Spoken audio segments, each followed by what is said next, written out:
Yeah. Do you have something to clean the board? And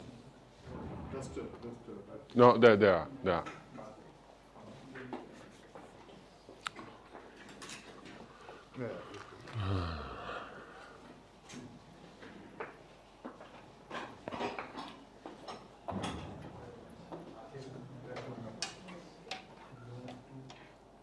Thank you.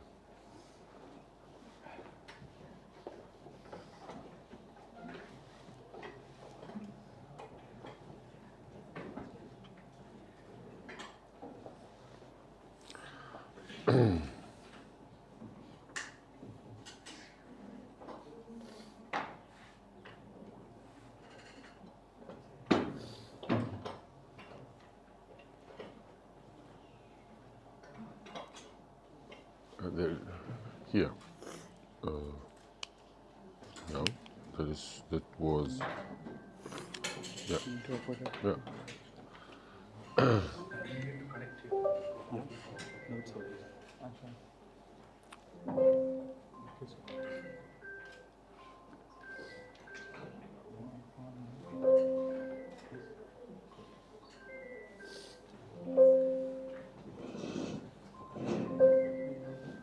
Okay. Thank you.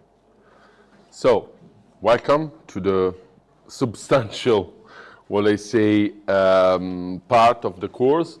And in these two first lectures, we will explore the emergence of a complex worldview. In order to explore the emergence of complex worldview, we have to move a bit far in the past. You should ask why complexity began at the, let's say, in the 30s, between the 30s and the 50s of the 20th century, why we should move in the 15th century in Europe in order to understand it. It's a very, very legitimate question because it's a matter of understanding. And we don't understand just the ruling or the scrolling notion about complexity, but we have to differentiate what complexity science, the complex worldview is, from what was before. And what was before is what we name generally classical science.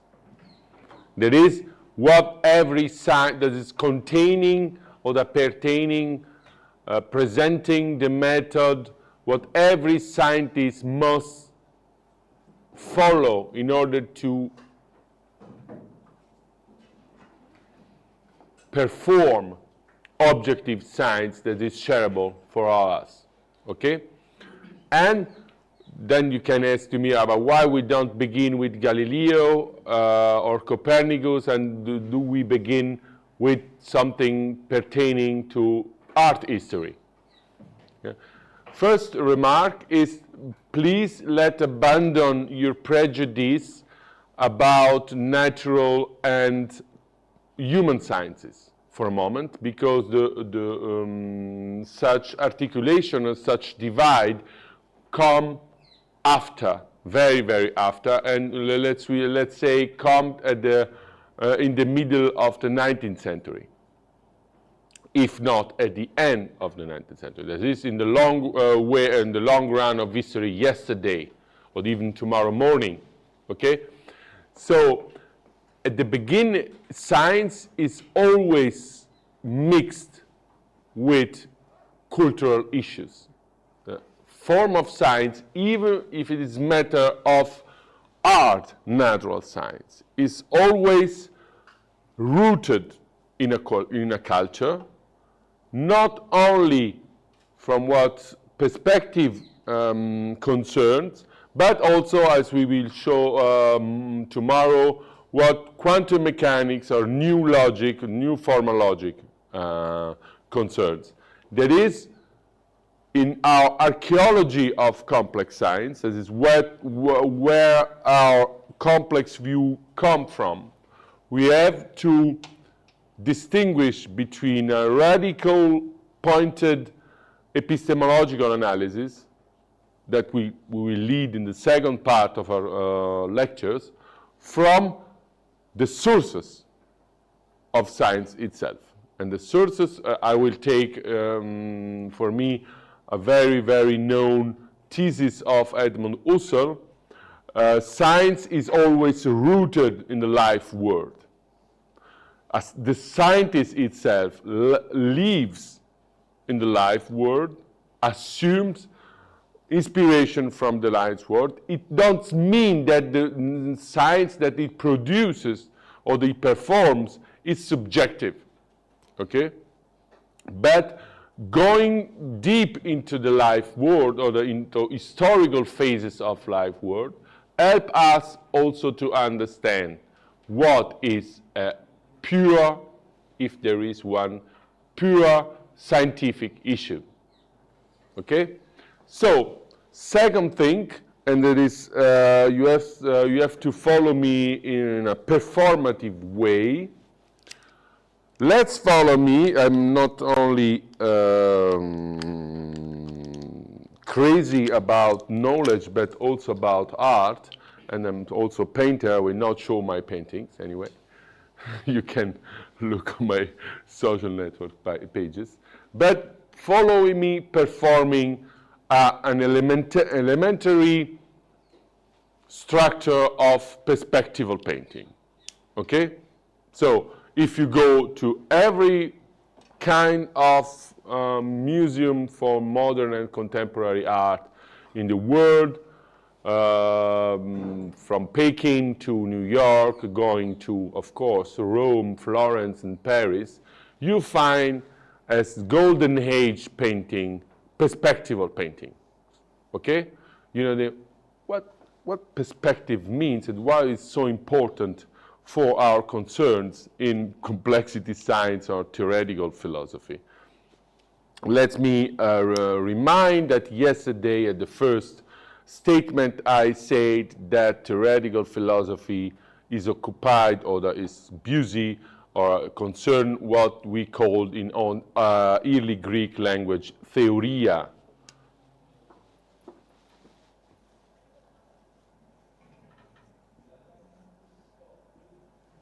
Theoria is vision at first sight. At the second sight is theory. Okay? Theory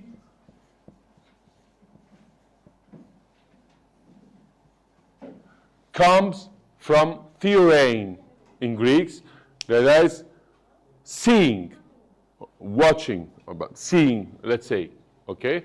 In early Greek language, just a sort of piece of Greek culture, in Greek language, the verb oida, I know,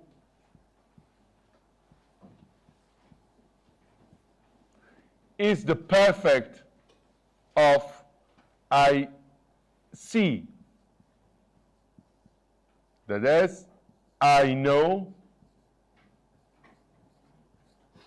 because I've seen.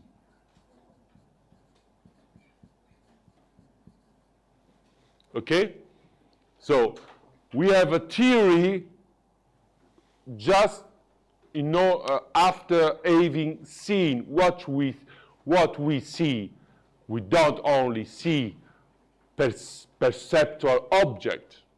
We see formal invariance of our experience. Formal invariance and formal intuition are at the core of science as well as, we can say, art. So why art is so important even in management formation now, today, and in every form of leadership education, because art educates us to see in other manners. Okay? And in this way, perspectival art is a sort of revolution in seeing. perspectival geometrical art, will I say, in the Renaissance, because even if you go to Pompeii, or even if you go in ruins of old Roman Empire, you can find perspectival art, as you can find perspective in theatres in the Arabic world. Okay? But what happened with perspectival art in the Renaissance? So we will come back to the topic, but please follow me when I sketch these two things, that you will be able to understand where the Cartesian coordinates come from. Okay, from which spiritual movement Cartesian coordinates come from. Do you know Cartesian coordinates system? Okay, so if I go to my family home in Italy, where there's my atelier, and I wish to paint something, and I paint something with perspective. Okay, what I make at first, I fix 1 or 2 points on the same line. Okay, let's start with 1 point. 1 point is named central perspective. Okay, that is, I fix 1 point, and from this point or through this point, I get my horizon. Okay? So where my eye fixed on the horizon, okay, when I look to the horizon. Already we have 2 things that are no usual for our perception in the world. Immaterial things.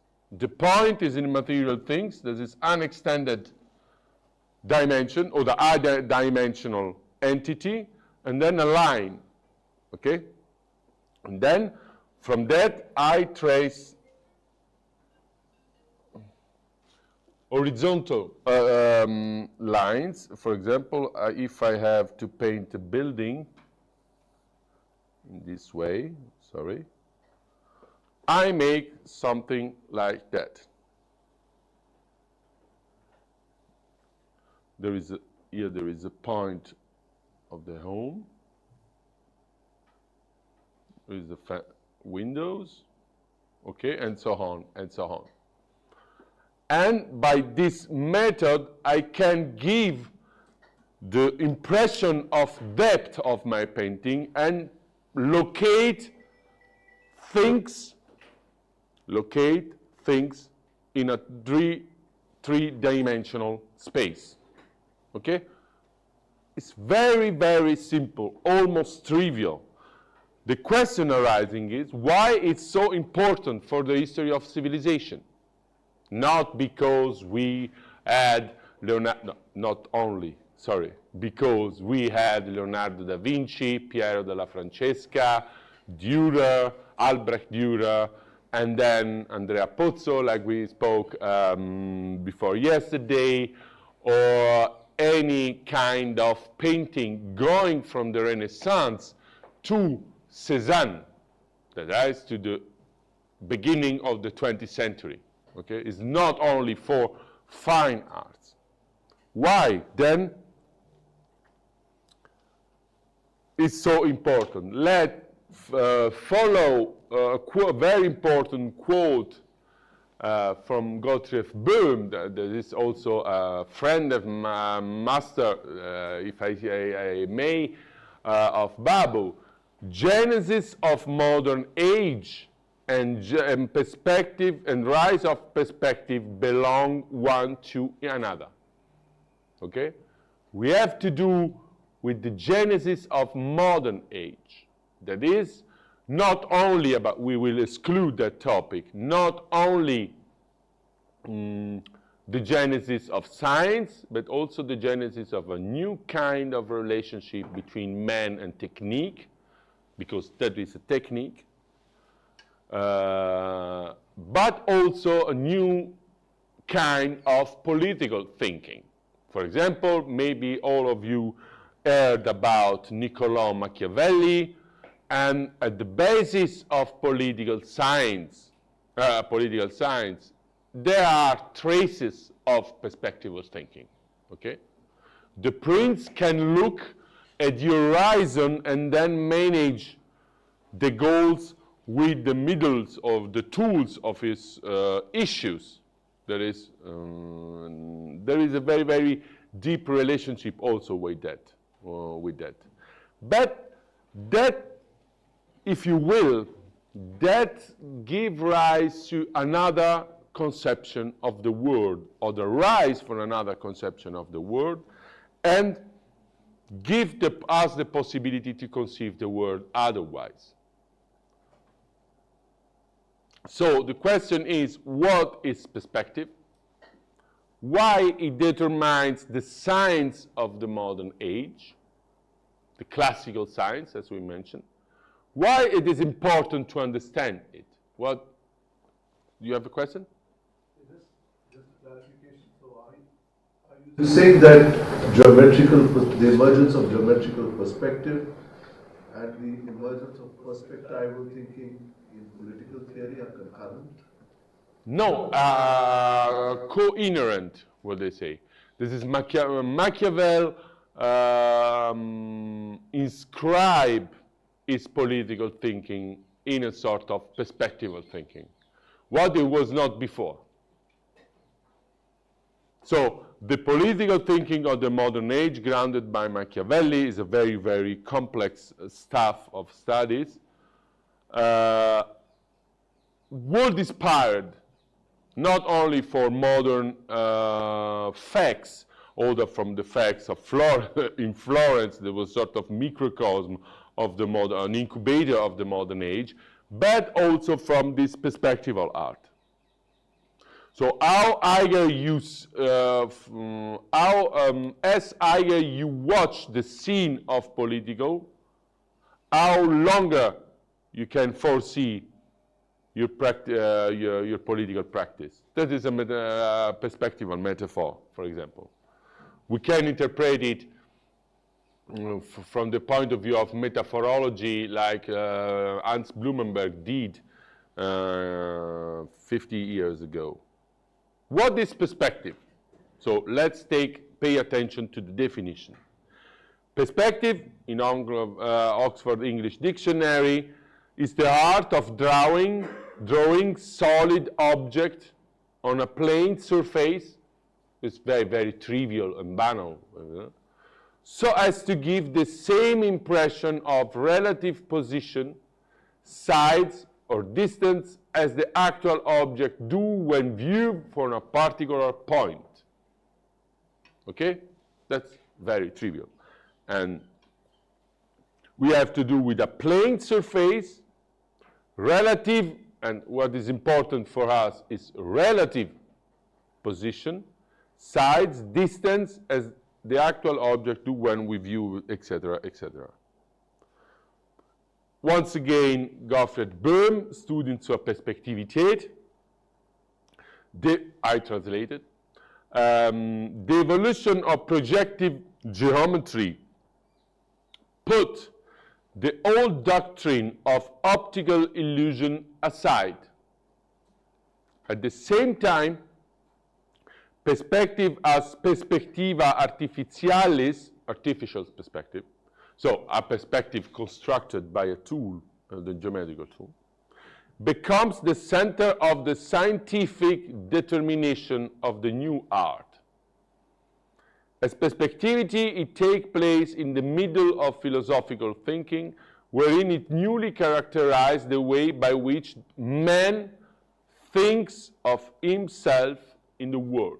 It's not only something belonging to decorative art, okay? I would like to make fine paintings, and then I take the technique of Brunelleschi, Leon Battista Alberti, and so on and so on. Brunelleschi is the architect that built the dome in Florence, if you will. But it's something more. That's pay attention to this. That's something by which man thinks itself in the world. Okay? For this reason, we can define, taking a stance from Cassirer, philosophy of symbolic forms, but also from Panofsky perspective as symbolic form, we can define perspective, we can state that perspective is the proto, nicht photo, that is all the, sorry, it is the proto symbolic form, I can modify, of the whole modern age. This proto-symbolic form or function consists of giving or give shape to a new kind of world experience. In this sense, in this way is so important. Okay? What about the question is why we have to give form to a new kind of world experience?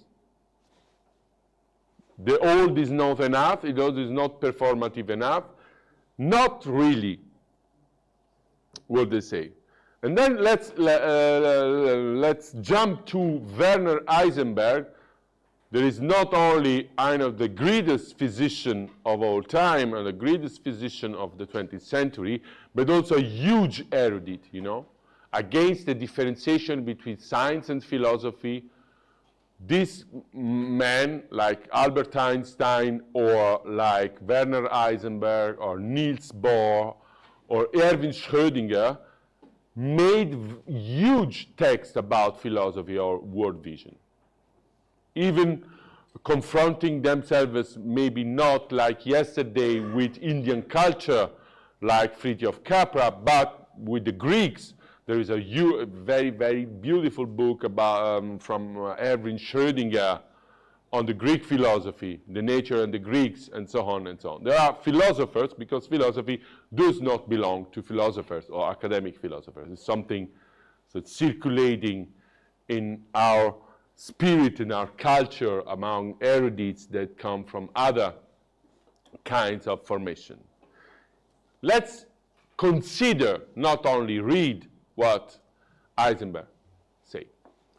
In the history of humankind, or history of humanity, various epochs stand out in which the structure of reality has undergone clear changes.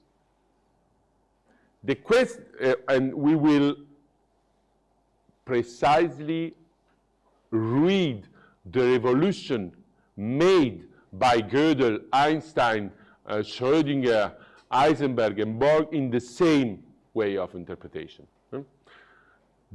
So, the first change we consider is the change between medieval and modern times, and then we will consider the radical change between modern time and contemporary times. The question may be left open for now whether the basis for that structural change lay in the new insight, or whether that insight was only made possible by a change in the structure of reality itself. So let's put aside, this is not concern us. But we do sense a meaningful connection when we learn from that three seemingly completely independent, yet inherently related events took place in close temporal proximity, rarely at the outset of modern era. Columbus' first voyage to America, Luther's and Zwingli's debate whether in the Eucharist the bread is the body of Christ or represents it, and Copernicus' discoveries. So, three seemingly completely independent, yet inherently related. What is the concept that relates these three seemingly independently coexistent factors, on the independent factors? It's the idea of space, of the change in our experience of world opening, of world spatiality, as you may. Okay, so there is sort of philosophical idea lying at the ground of this claim. That is, we do not, it is not any kind of relativism. As we experience the world and then scientifically describe the world, depends partially, we can decide how many or how less, from our idea of space, or proto-idea of space, as from our proto-idea of time. Okay? Time and space of our perception are not only formal intuition, like Kant said, but such formal intuitions, okay, are culturally oriented. For example, for us, for a modern man, time is a sort of linear coordinate, or space is a sort of framework wherein objects take place. Okay? So if it's too difficult, please stop me and ask, because it's decisive also for the further development of the lectures. Okay? There is no relativism. The sort of deepest approach of science and philosophy to how we experience the world. Okay? Our idea of space, this comes, of course, from one of my masters, this is Edmund Husserl.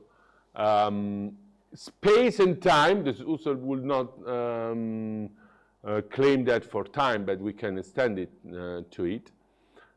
Space and time are not pure forms of intuition, like Kant claimed in the first part of Critique of Pure Reason, but we can implement their formal intuition. They have a genetic evolution. Okay? There are Sinngestaltungen, that is concretion of meanings. Okay? For example, for the Greek, there are three forms of temporality. Okay? There is the form of and there is sort of too many frames of temporality. The temporality is not only linear, like Chronos, is sort of circularity.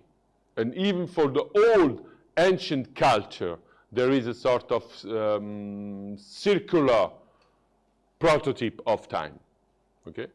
For the ancient philosopher, for the ancient world, space is not an empty container of things or object. It's the natural place to which object strive to become its appropriate place, okay? Or is a sort of material feature of the world itself, okay? For example, if you consider the first rational cosmology of the Western world, that is Platon Timaeus, okay, ideas will be ascribed by the demiurge. There is not a creative god, but sort of forming entity, inscribing the geometrical forms in something that is decora, but decora is not the pure space that we conceive in the modern times. Okay? For Aristotle, and this is the first rational Western conception of physics, space is associated with natural place. What it means? It means that if I throw that, follow to the ground, because the matter of that body bring the body himself to follow to the ground, and the flame will go upper because the nature of flame, okay, bring it to go up, okay? So, space and time are not only forms of pure intuition, let's say, but such form of pure intuition depends on a genesis, okay? Two kinds of genesis. A phylogenetical one, that is along our evolution and humanity, including our culture. It will be interesting that someone in the workshop say what is the idea of space and time along the Indian culture. That will be very, very interesting as a matter of discussion, okay? But also ontogenetical, in the sense that we construct, and this is nothing arbitrary, depending on our sensory motoric structure, the space, okay? What it means, and then we will consider that after, it means that, for example, the inertial principle formulated by Galileo, okay, that if I throw one body in an ideally empty space, that body will continue in the infinite if a body don't disturb the trajectory. But what for us now has become trivial is not so trivial. Before Galilei, there is no inertial principle.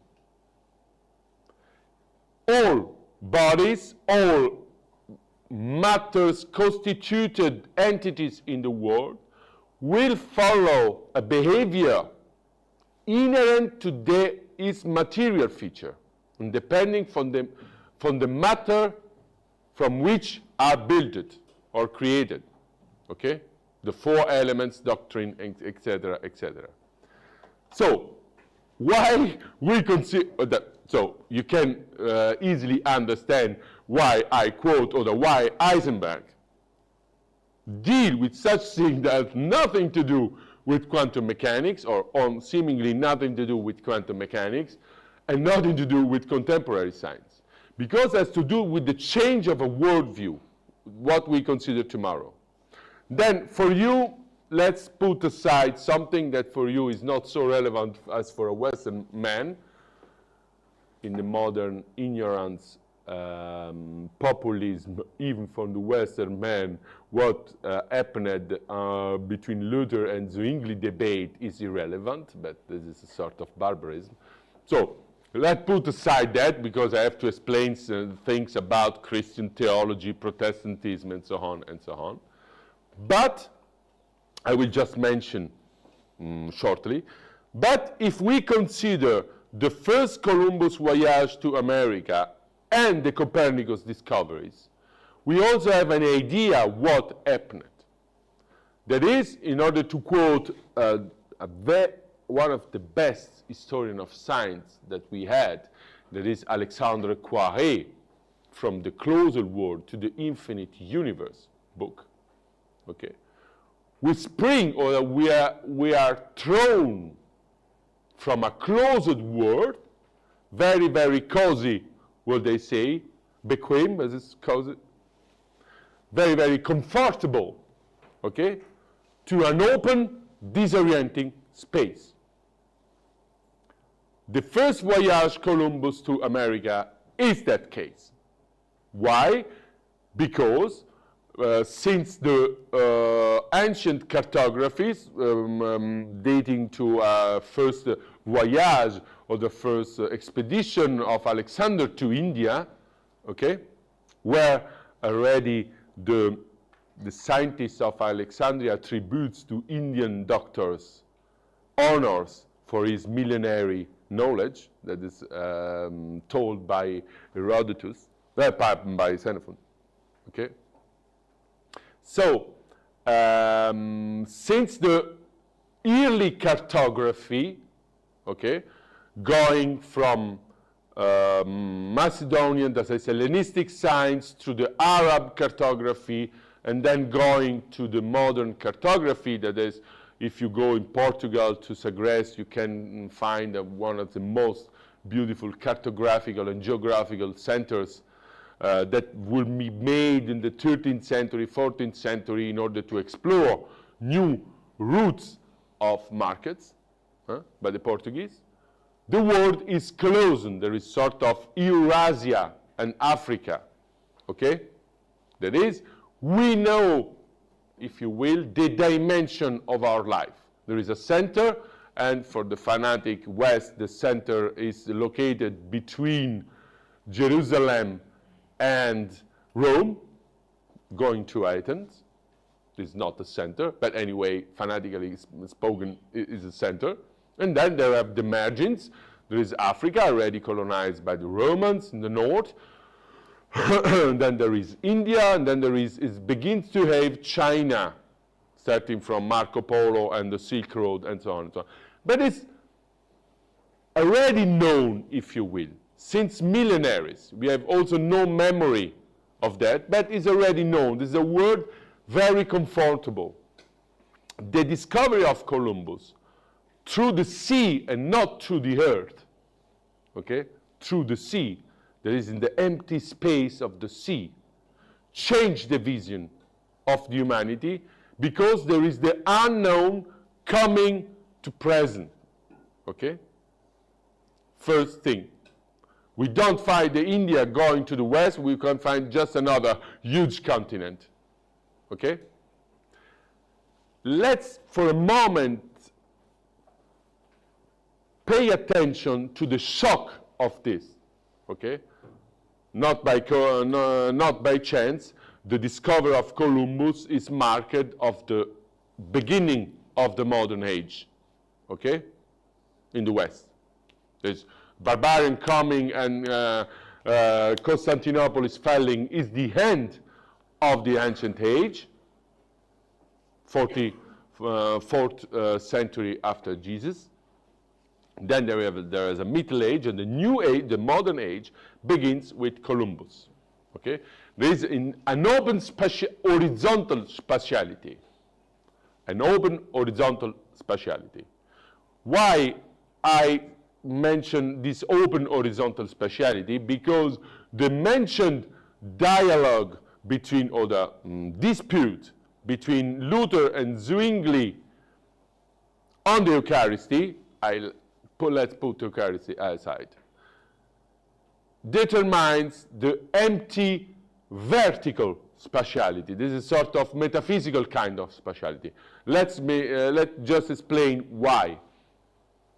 In the concretion between the Semitic religions and Western world, there is the three monotheistic religion. I will say you will despair from that stuff, but anyway. But there is a similar form in Hinduism and so on. But in a polytheistic way, like by the Greeks, there is more openness and so on and so on. But in sort of metaphysical, very strong vision of the world, the God, not the gods, like in India or in Greece, but God looks at the man as a sort of center of his creation. And by revelation, this is by the Bible, Gospel, and then Quran, okay, there is a sort of direct connection between a disoriented man in the world and God's will. This is God says, reveal to the man what he has to do or what not. Okay? There is sort of very, very important structure. That is necessary. Okay? But it's a very, very important structure in order to conceive your place in the world. Not by chance. Today, we have a sort of massive return to classic confession or religion, because in a globalized world, we told ourselves that we need a sort of vertical order. People, let's take brutally examples that we can share everyone. You know that one of the political forces that bring Trump as the neoconservative, maybe you was not already born, but people like Condoleezza Rice, George W. Bush, and so on, Dick Cheney, to the power, was a sort of strong confessional Protestantism in America. Okay? That you can say, you can ask, why, in general, the most secularized, most market-oriented people like the United States turn themselves to the religion? That's happening in the United States, that's happening in Europe, that's happening with the fundamentalism in Arab world. I don't know if it is happening in India, but it is a sort of common reflex that is in face of a homogeneous world, like a global world today, governed by, ruled by market. The men, the communities strive, or the communities struggle to find a sort of metaphysical order, because man need, in order to locate himself in the world, an order. And the order is at disposal, comes from traditions. Then you can ask, what did those people believe really? This is what is this hybrid between a world market on one side and a very classical obscurantist view of the world. That is another kind of study we will not approach. But anyway, the fact that Luther,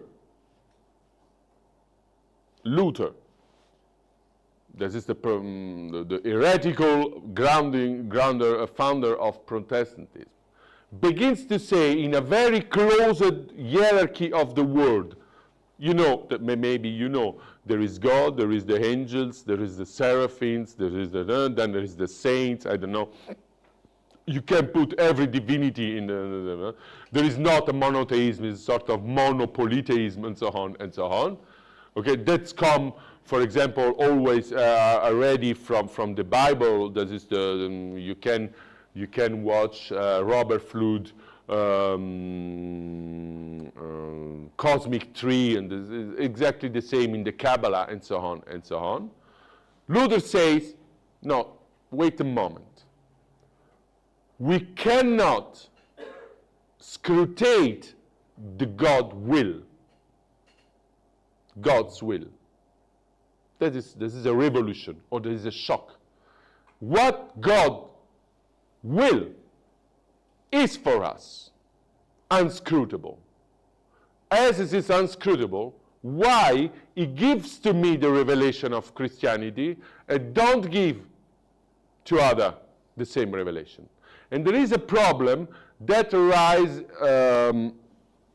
also with the Jesuits by the friction with the new exploration. For example, all the company of Jesus, Societas Jesus, that was in China and even in India, but in China was closed from Europe because those people that know every kind of people in South America, indigenous and so on, becomes to ask about why people in South America, if God is infinitely good and so on, did not become the revelation, are not so worthy as us.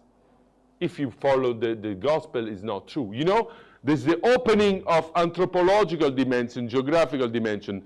Let us also to ask theological question. This question posed by Luther, that is, and if we cannot scrutate through the gospel what God will really, breaks what was a sort of metaphysical order for mankind in the West.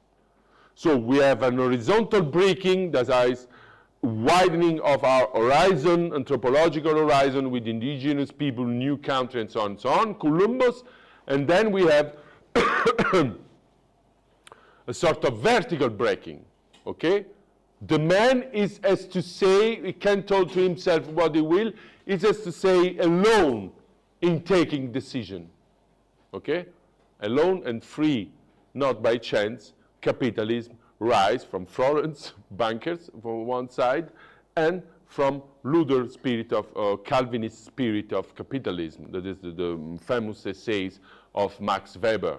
Okay? So with twofold breaking. One breaking is horizontal, one breaking is metaphysical. That's concerning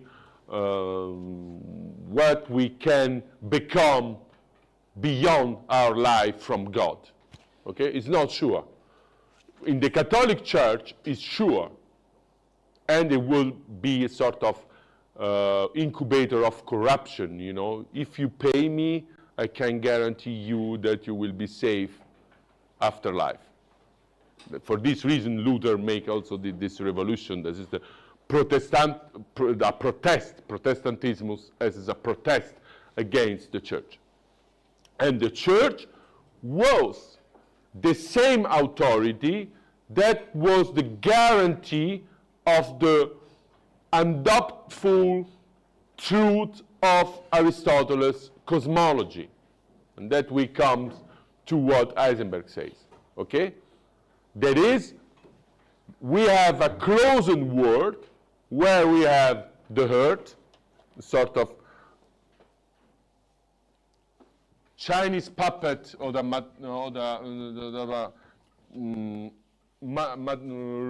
Rus Matryoshka in a cosmic way. We have the earth, okay, well known with this cartography. Here is the man. Very kind sketch, but anyway, allow me. Okay? And then there are the spheres, crystal-made spheres of stars. We have the moon, determining the sublunar or overlunar universe. Then there are 7 another spheres, okay, and then we have God looking directly on what the man does on the earth. That is the idea of medieval cosmology, okay? Something linked between anthropology, theology, and science, because that cosmology that was made by Ptolemaios, okay, 3 centuries before Christ, allows to think ourselves as the center of the universe, okay? That's the reason why the third most scandalful, the greatest scandal for a sort of narcissistic humanity, thinking of itself as the unique privilege of logos in the world and so on, comes by Copernicus' discoveries. Do you know what is Copernicus' discovery? We are 1542 in Europe.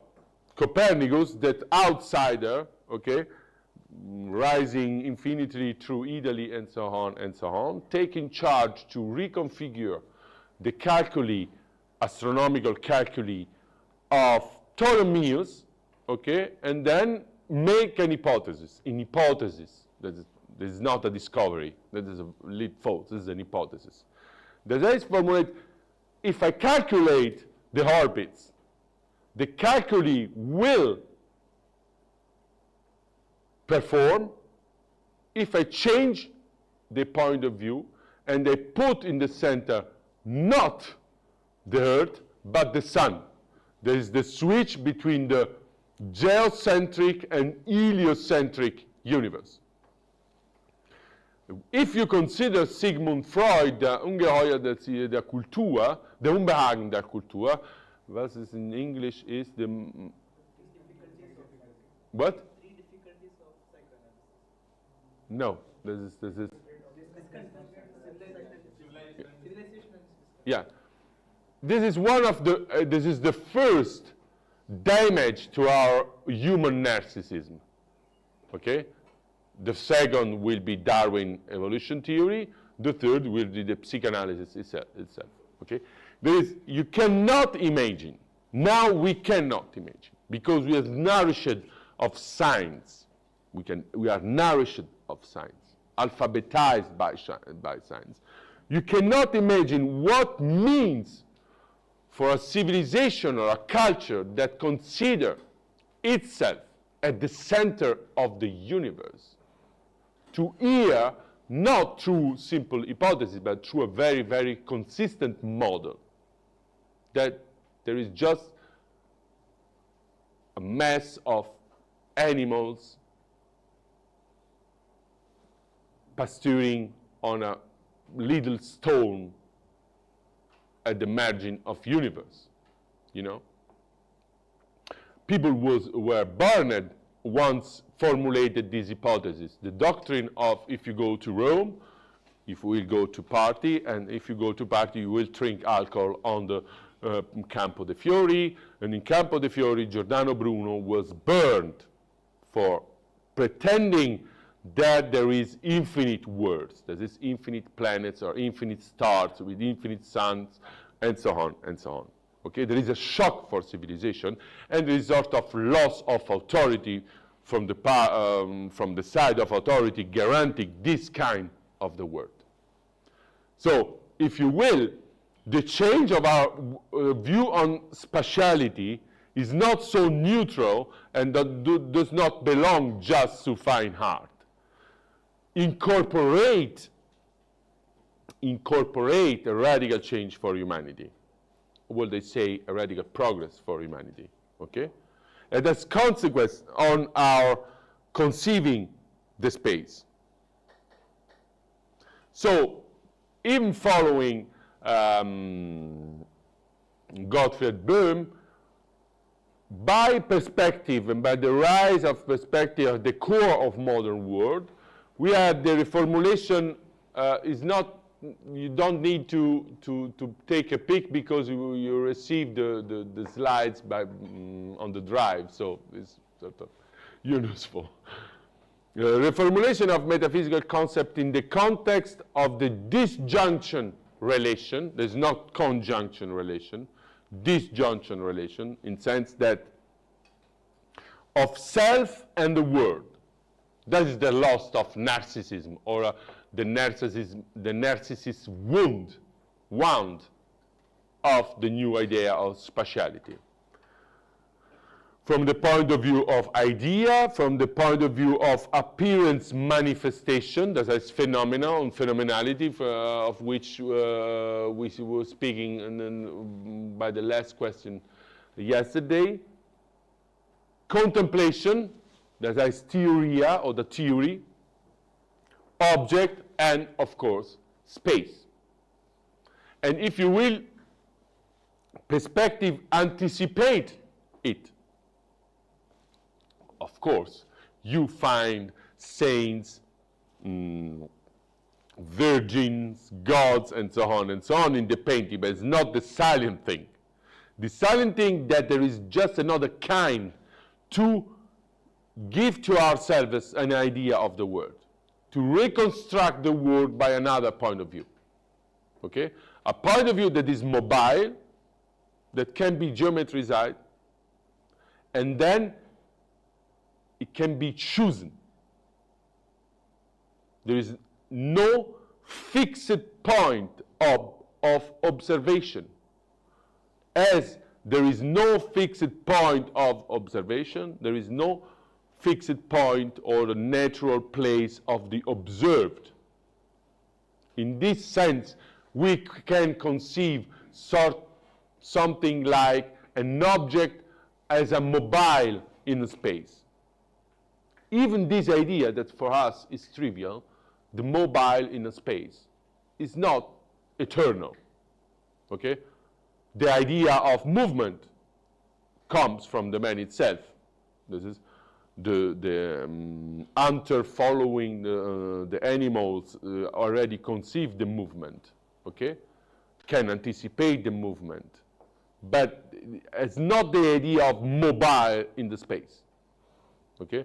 The idea of mobile in the space needs a change of the idea of the space and the idea of the things, and these things becomes or begins to become an object with a sort of very different thing, with very different stuff. Okay?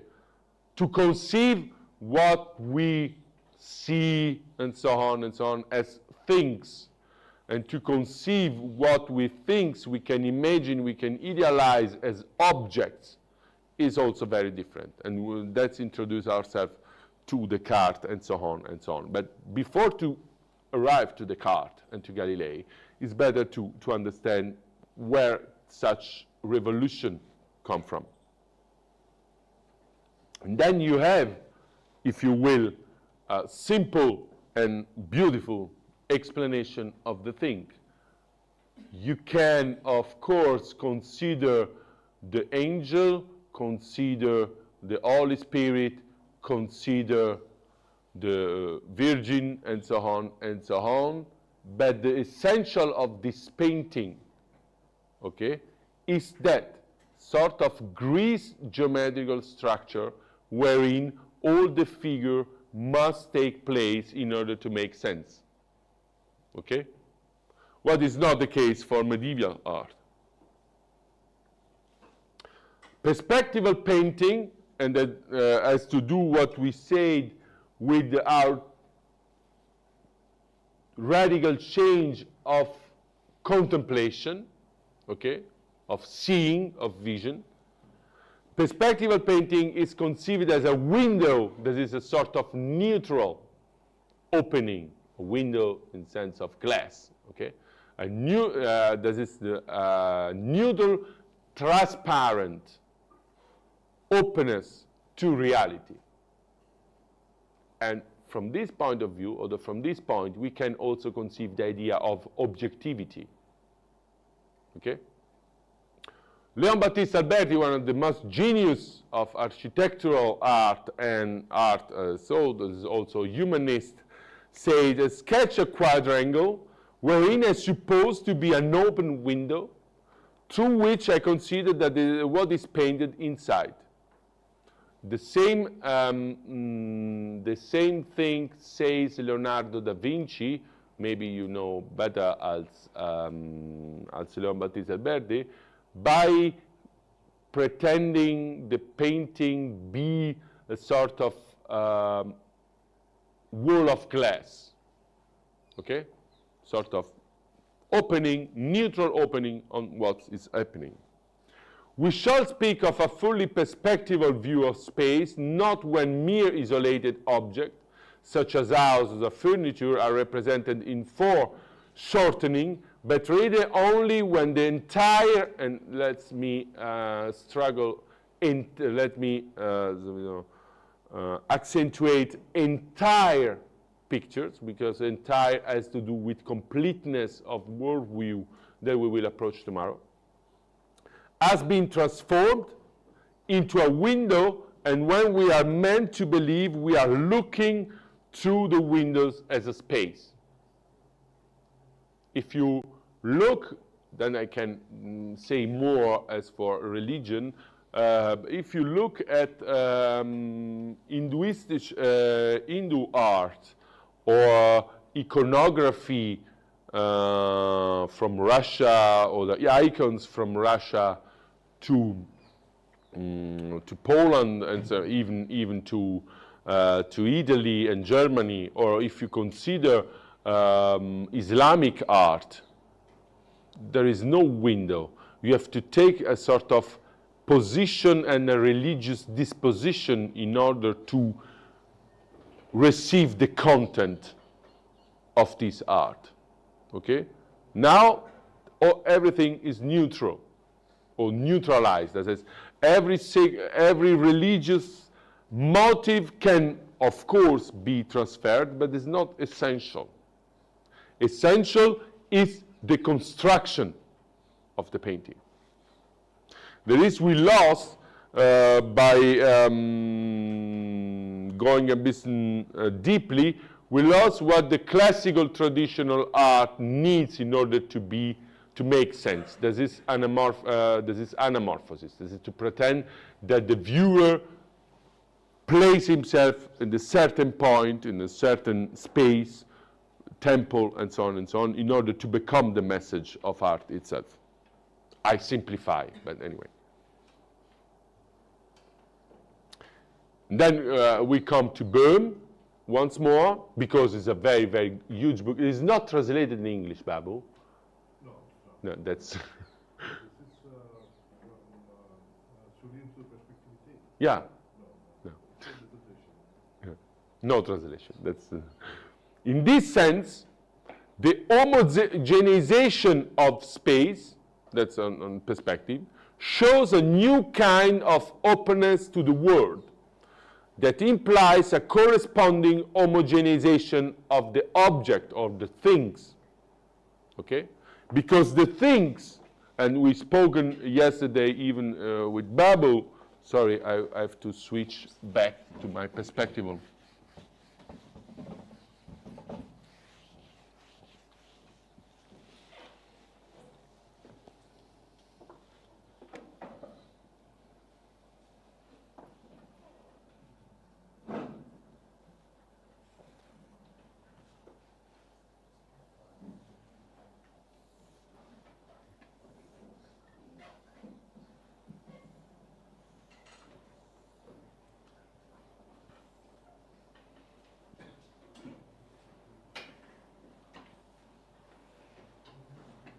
The things, because to be colored things, lost everything qualitative and are simply or are merely shapes, that is geometrical forms.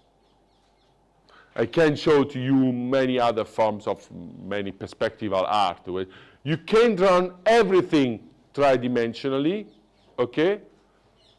Sketching that. But the sketch itself that come previously to the color, to the affections, to the movements and so on, are essential, because as in the frame itself of the presentation and the view of the world through the glass of painting.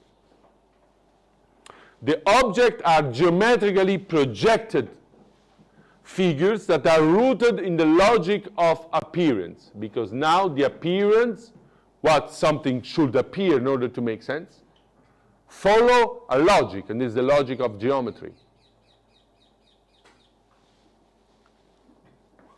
In other words, the object in the painting will be placed at will through construction, because it's matter of a geometrical construction, in a space before introduced into the plan that is three-dimensional and unlimited, finding its end precisely at the line of horizon. There is a sort of ideal line, because the horizon does not exist.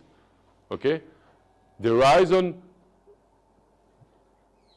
persists with my view. Okay? There is no horizon without viewer.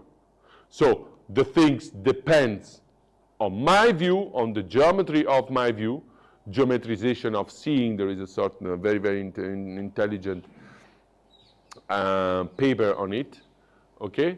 Depends of my will to present that object or that things through a logic of representation, okay?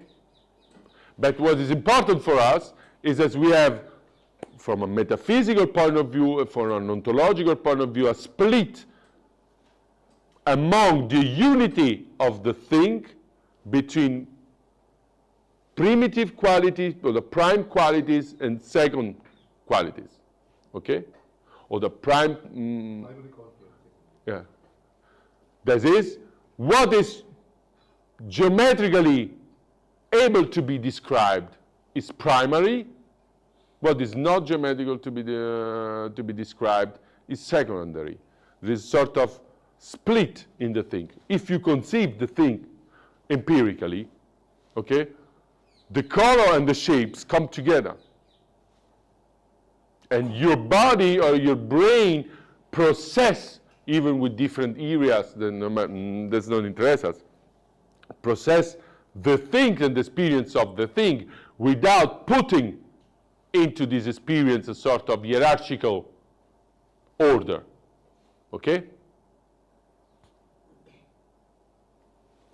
Not by chance, postmodern art plays with colors and deconstruct the perspective.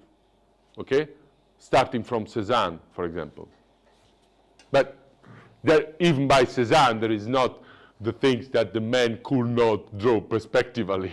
Of course, there is a choice. What Picasso said, Cézanne learned us everything, learned to us, the young avant-gardists, everything, is because Cézanne made the gesture to inverse that priority installed since 3 centuries or the 4 centuries in our world perception.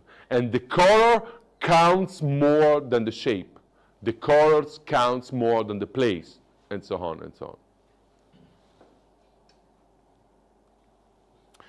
Reality, even follow according this sort of studies, is geometrized because geometry is the filigree of reality. You know what is the filigree?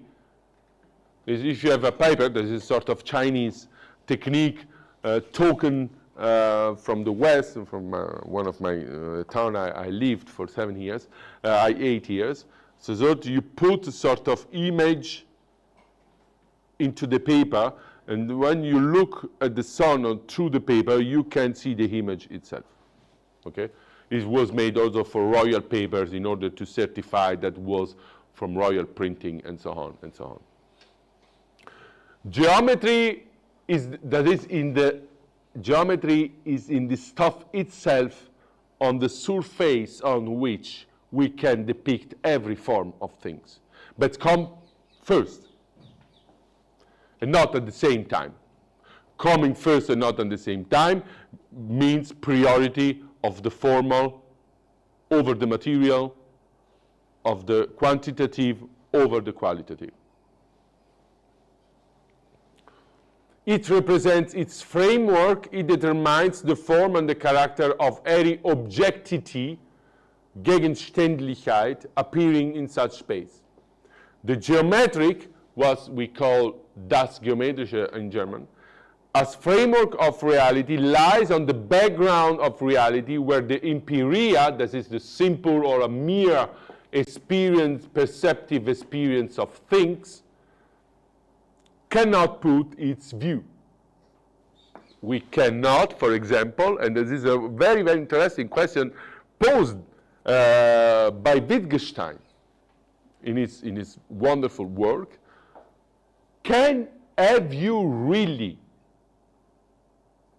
seen something moving itself to the infinite? Have you ever seen something moving itself inertially in the infinite? Because the idea of Galileo, it was a sort of true thought experiment. Okay? That is what the revolution are made. That is looking through the present in order to foresee the future, or what see the real structure of the world. You have never seen something moving through the inertial principle. For this reason, disoriented people that cannot see through is our mere perception, or stomach, or eating, or smelling, and so on, turn back to earth-flating hypothesis, turn back to ancient cosmologies, and so on, because they pretend and never have seen something like the earth moving around the universe. No, sorry, I am wrong. Wittgenstein said, have you ever seen the earth moving around the sun? Or we can translate, have you ever seen an inertial principle? No.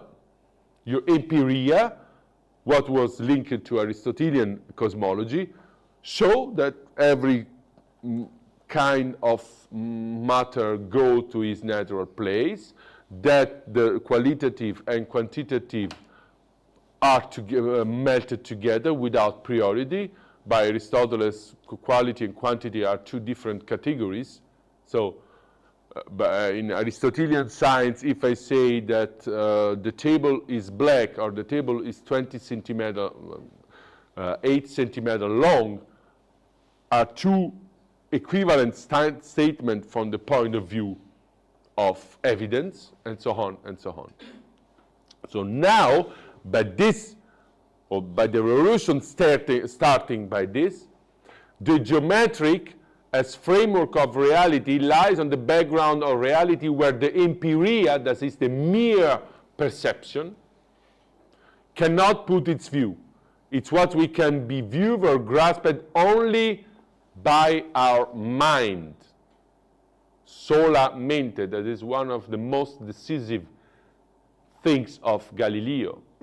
And if you go to Florence, please don't stop to the Uffizi, go just 2 meters after, on the river, there is a sort of museum of science. Galileo Museum of Science is one of the most wonderful places in the world that's showing how such revolution grows, okay? Galileo sees only by the mind that the body can move indefinitely in a direction if another body don't stop and don't disturb the trajectory. Never seen that. As Copernicus has never seen that the Earth moves around the sun, because it's impossible. Okay? As Piero della Francesca argues at the beginning of his treatise about perspective, it's matter of an intentional, that is, I will see through.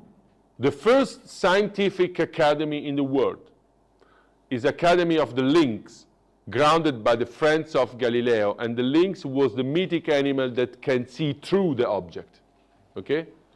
So, I intentionally will better understand what is going on.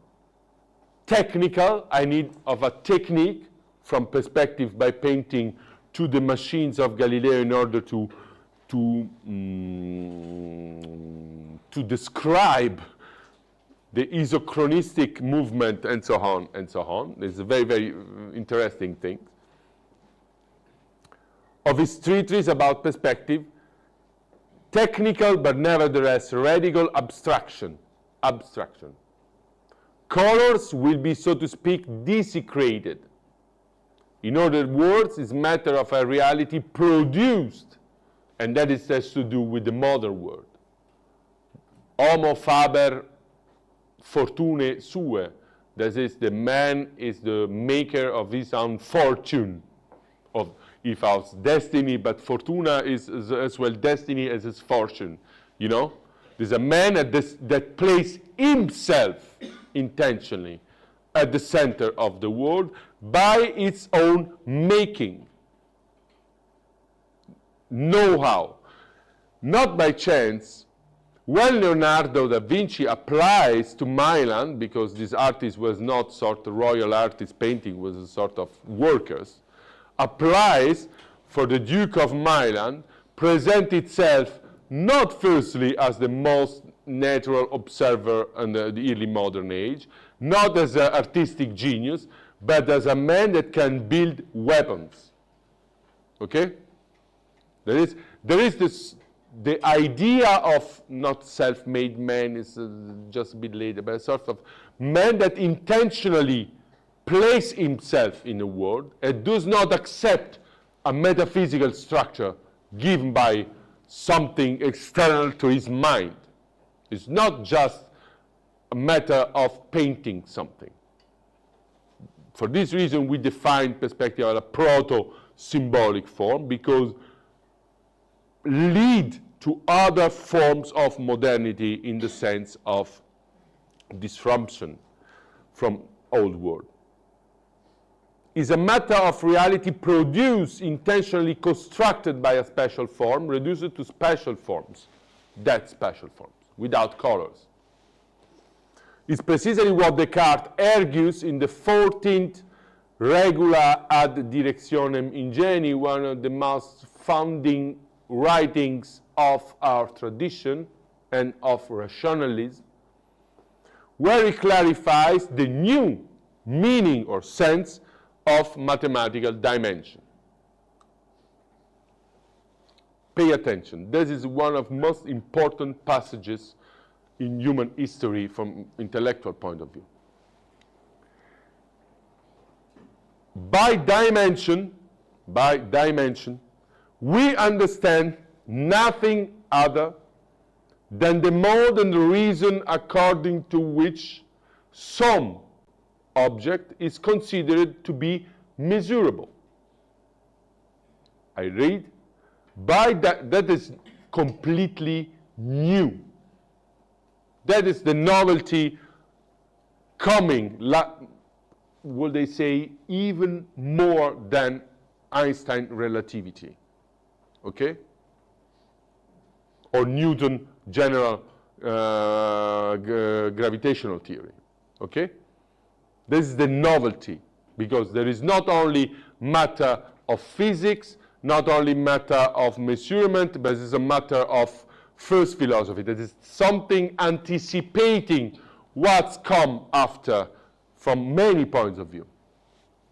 And as yesterday we have said, by the presupposition that every man, not just the Jew, the Hindu, the Christian, have the revelation of truth, but every has his own intelligence and can distinctly and clearly understand what is objectivable.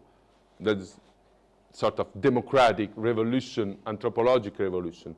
By dimension, we understand nothing other. This, every empirical factor is to be put aside. Then the mode and the reason proportion, according to which some subject, that is thing, is considered to be measurable. That is the science of mensura that we mentioned in the first slide. So that not only length, and that is important for, yesterday we mentioned, for the understanding of the phase space, okay? So that not only length, width, and depth are dimension of body, but also gravity is dimension according to which subjects are weighted. Speed is a dimension of motion, and infinite others of the same kind. When we talk, or when we use, no, this is not, you don't need to think to Descartes when you open your Facebook interface, okay? But if you open your Facebook interface and you find the meta in the sense of metaverse, the first, as I know, the first idea, the rigorous idea of a metaverse, geometrically or mathematically constructed, comes from this passage. For this reason, we analyze it carefully, okay? What is the sense? What is the sort of gesture from the more revolutionary gesture from Descartes? If you modelize that, we had three dimensions. That dimension,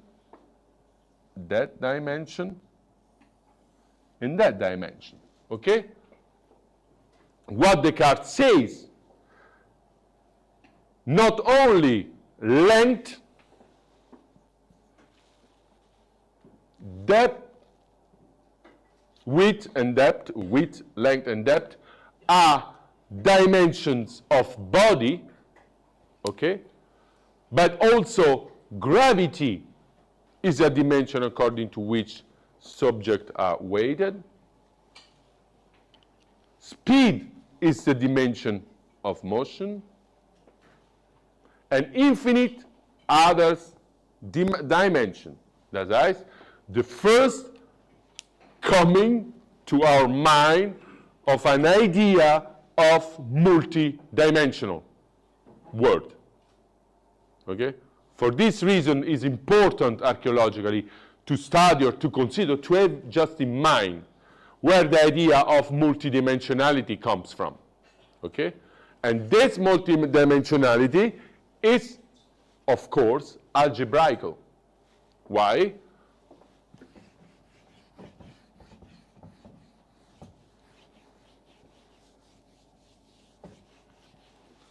Sorry, that we go slowly. If you don't understand, we can. If I,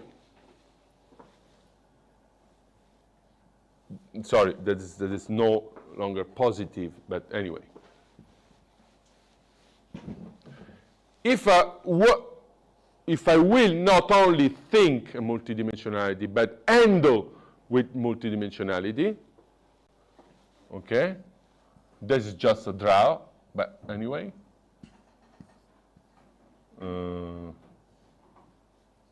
We can be oriented as we will, no problem. That's is false. Okay? We have sort of coordinates.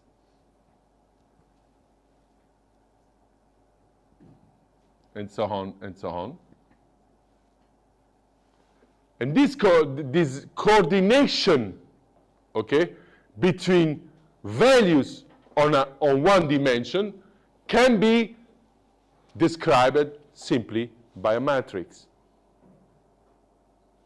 You begin to understand this if you consider from a philosophical point of view. There's many websites about the philosophy of matrix. But the philosophy of matrix entails at last the allegory of the cavern from Plato. This is full of Platonism, okay?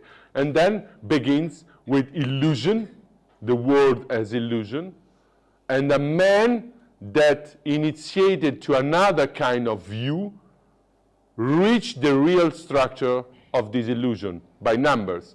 If you consider the last scene, the last fight of Neo with the agents in the first Matrix film, okay, what sees Neo? Sees no longer man with the gun, sees series of numbers. That is the structure of the Matrix.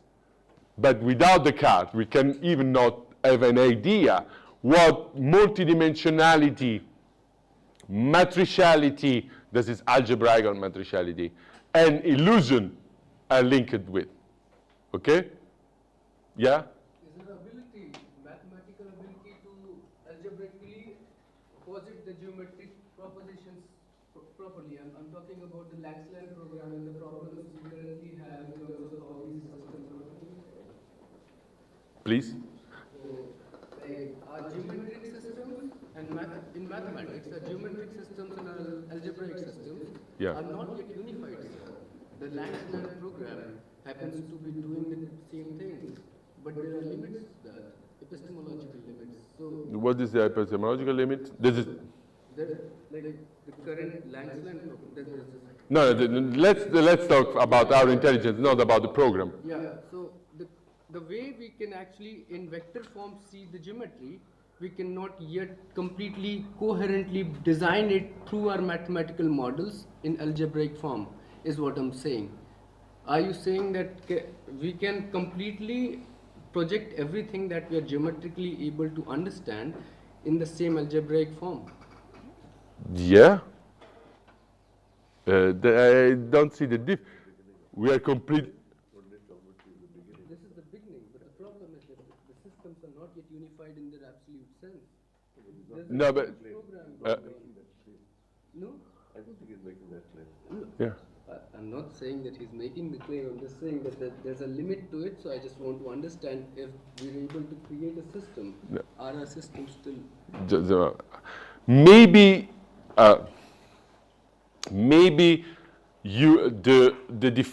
the problem you mention, okay, arise from the irreducibility of the continuum to the discrete, okay. But there is a sort of that will be approached tomorrow. That is the problem. That's just a claim that is made by our intuition very simply. That is, every form of measurable quantity can be described by algebraic formulas. You agree or not? To that extent, yes. Huh? To every extent. But again, okay, I think I'll have to drag it down to better make the case. Because, please proceed. Now, in the sense that if a system cannot reproduce what we do with our intuition, it's not a sort of refutation of the claim. It's a limit of the of programming. You know, that's, you can say why, because just to us is not clear why a continuum lets reduce himself to a sequential discretum. That's the problem. That's the problem we will speak tomorrow. All the parts of our intuition Or? programmable. Can we program every part of our intuition or our consciousness? No, but that is not a claim against the possibility, because we can calculate it. Don't, you can't, let me clear. We can't, even without involving computing system, reduce the continuum of intuition to a discretum of sequential numbers. That's clear. That's we will say tomorrow by Gödel. That's the limit. But it's not a sort of objection to the claim, because there is not a matter of explain deductively the continuum. Okay? It's sort of transferring the seeing continuum of the measured continuum to the sort of general calculus.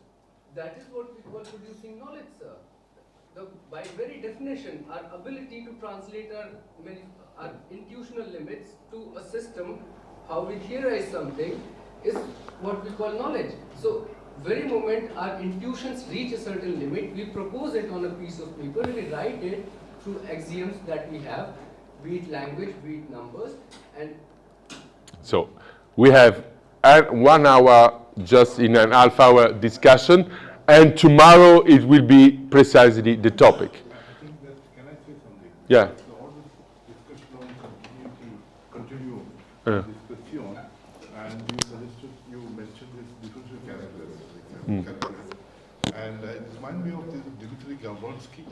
Gavronski, who studied under Cohen and Natok in Mao, who wrote a dissertation on the, on this topic. Actually, I suppose it. So that it's actually not just our intuition, and I won't say that it's the limit of our intuition or anything. There is an objectivity of even the infinity and the discrete entity, and which is actually problematized in the differential, the philosophy of the calculus. Just let me, I will not say that this tool is a sort of universal, complete, and overstrong tool. It's just the founding revolution of science. Okay? Now we know that it is impossible to reduce, because we have two different Cantorian ordinals, and then no matter what, we cannot reduce continuum to discretum. But the power of this intuition, okay, is that we can obtain a general formal language, that is algebra, okay, and implement itself directly with geometry, that is the gesture of the card, in order to describe the world. Then the limits comes after. It's the same thing for the gravitational theory of Newton. Of course, it's very, very relative, is not general, entails many, many problems, and so on and so on. But it's the case that if we will computing in quantum mechanics, we use even a more raffined form of tensor and so on, that form.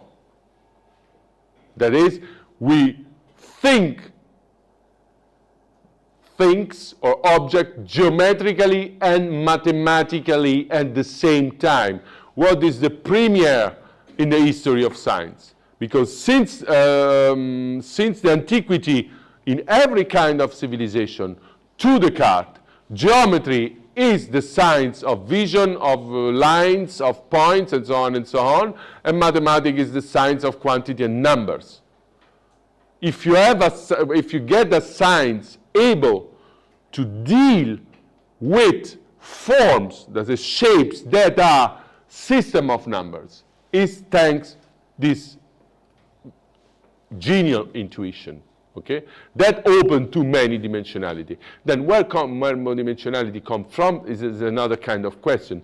But anyway, the claim is that is the science of order and measure. Okay, then we have the science of measure, that everything can be measured by numbers. Okay. If you know, maybe you know, there is a very, very good movie, the genial movie from Darren Aronofsky, one of the first, that is, the title is P. It's very genius, and it's showing existentially how this belief in a universal calculus collapses then at a certain point, against or in face of complexity of the world. But that will be the menu of the next session. Okay, let's stay at the claim that there is a claim, sort of opening of a rationalist project. Everything in the world can be thought about in terms of dimensionality. Okay, Descartes specified that not only physical dimension or physical orthogonal dimension are dimension, even the cupping between two dimensions can give rise to another dimension, what help us for after tomorrow to begin to think the phase space, okay? And that can be handled mathematically, okay? Even by a computer. That the problem is that this claim, and we will anticipate on tomorrow, is claimed, as yesterday said, as a sort of mathesis universalis, sort of universal mathematics. Okay? That is the modern world. It's not longer our world because we encounter some problems, but it's the claim, a very, very revolutionary claim, because instead, we had also Priester, very erudite Priester. You do not imagine that the people of Inquisition as the same as the monk on the name of Rose with Sean Connery, people that was processing Galileo were the high cosmologists, and they was knowing that Galileo was right. So, a priest referring to a theological authority, or referring to the Bible or to Aristotle in order to find the source of evidence of any statement. You know what jump, what progress we had. Now there is no authority, there is no privilege of one man on one other, of one religion on one other, and so on and so on. There is no mere calculation. Leibniz, there was one of the great genius of the history of mankind, all-inclusive, okay, all-inclusive, said or that dreamed of a science by which every problem could be solved, okay, sitting on the table and let's say, by saying, let's calculate. There was a dream, but anyway, they bring us to our science. That's the fact, that's the matter of fact. Descartes was perfectly conscious of the limits, philosophical limits. But the problem is also the creator of this point of view. Because before Descartes, yes, we have Viet and so on and so on. But before Descartes, geometry, that we have not universal mathematics because geometry and algebra are two different kind of branches of the same science. By this homogenization, by this genial intuition, everything can be handled together. Okay? And if you, for example, consider the Hilbert space in the quantum mechanics that we will be mentioned together, it works. Not completely. Yeah, but again, there also comes a problem. When we try to measure the quantum systems, how do we really tend to measure them? Through our photo systems or thermodynamic systems? So, am I making sense, sir? Am I able to say? No, but it's already on the plan. Yeah, yesterday you told us about the image part. That was very interesting. What I'm trying to say is that though our scientific limits have a certain very interesting things, yet for them to be able to be explained, for us to be able to explain our own scientific processes of all that is happening in the technological paradigm, it's not easy with our current language system, with our current modeling systems, which we have to emit that knowledge. Yeah, but in what that's put in question what Descartes said. It's not putting a question, it was based on your statement when you say that our quantum systems are fully capable. Quantum state. Our quantum state systems are fully capable of simulating a reality through which we can actually space out or map No. out a vector space. I didn't say that a quantum system by vectors and Hilbert space can simulate the reality. Okay? In the description of reality that is necessarily incomplete for a quantum system, we use instead that language, and we can recognize that our simulation or description of quantum system is incomplete on the ground on this language, or on the very elaborated version of this language. This is, you know, even the problem arise, or for example, the apories, the contradiction arise from that intuition, not only the possibility of further description. The question is it the limit of our intuition or is it the limit of the system through which we manifest our intuitions onto explainable world? It depends from our capability to build a machine that's go over our intuition, but there is sort of fantascience. There is, I agree that for infinite computing or for nets of computing there is so hyperbolic, it can be easier, but let's be not too enthusiastic on it.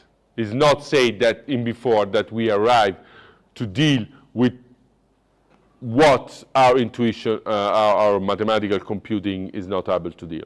That's okay?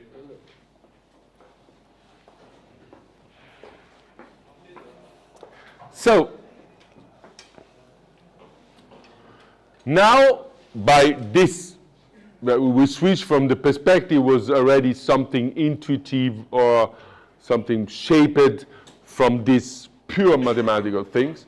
The word place and space signify, or that means, nothing really different from body which is said to be in a place. There's not another entity in the world. Merely designate its magnitude, figure, and situation among other bodies. So we can conclude, say Descartes, that there is no fixed space, no, fixed and permanent place for anything in the world except insofar as it is determined by our thinking. Okay? Let's remind the solamente of Galilei, and by our thinking is, of course, we are in the principle of philosophy, is the so-called I think, then I exist. Is brutally named the cogito, but it is so. This is the fixing point of objectivity is our mind. It not means, for according to this new realism, that Descartes thinks that the reality is created by our mind, okay? Or is it still an illusion? It means that the source of the evidence of representation of the world come from our intelligence. It's just another kind of statement, okay? In a way, there is a sort of radical decentralization of man, because against even possible Aristotelian, traditional, cosmogonical system, word and place signify nothing really different, etc., etc. There is no fixed and permanent place for anything in the world, but the fixed point, like in geometry, is our thinking. Nicht our, in sense, Philosophie Babotaliat, or the person, but the structure of our rationality. Okay?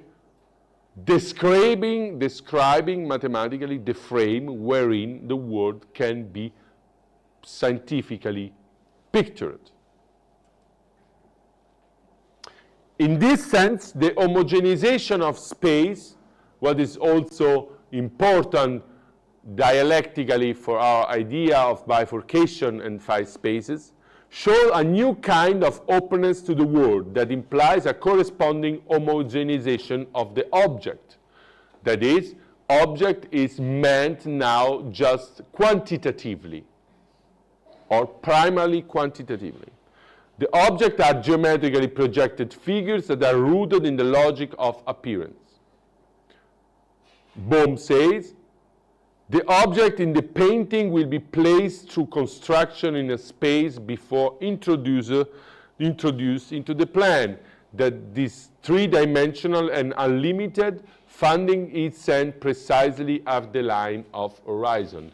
And coming back, the line of the horizon is hosting a point that is directly in correspondence with our mind. So,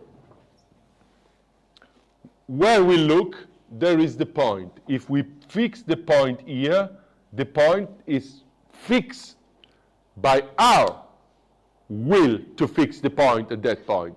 And then consequently, the perspective of our world depends geometrically from the fixation of that point, arising from our will, that is, from our understanding.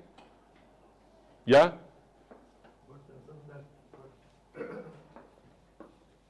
Doesn't that give us a kind of presentiment of the idea that space itself is not absolute, not before Einstein?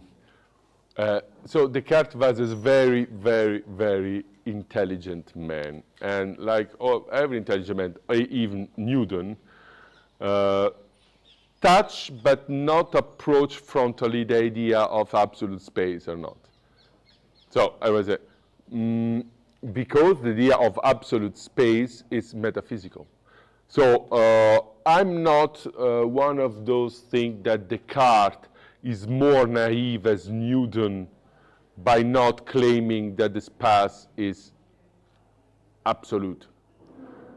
But it touched the problem for sure, and it can no answer for it. For example, there is a point in the new discourse by Galilei. Then Galilei asks, are the pair numbers less than the natural numbers? It's a sort of genius question that arises 3 centuries before Cantor, okay? And they say, no, that question cannot be asked, because there is no time for ask the question. The question comes when the horizon of questioning is in a certain way made in order to recognize the question as meaningful and not as meaningless. So putting, talking of a spatiality that is homogeneous and so on, and the matter hosting the spatiality, or saying that the space and time as like the sensorium day is a way to fulfill the task without ask the frontal question, because those people already asked too much frontal question that it cannot put every frontal question.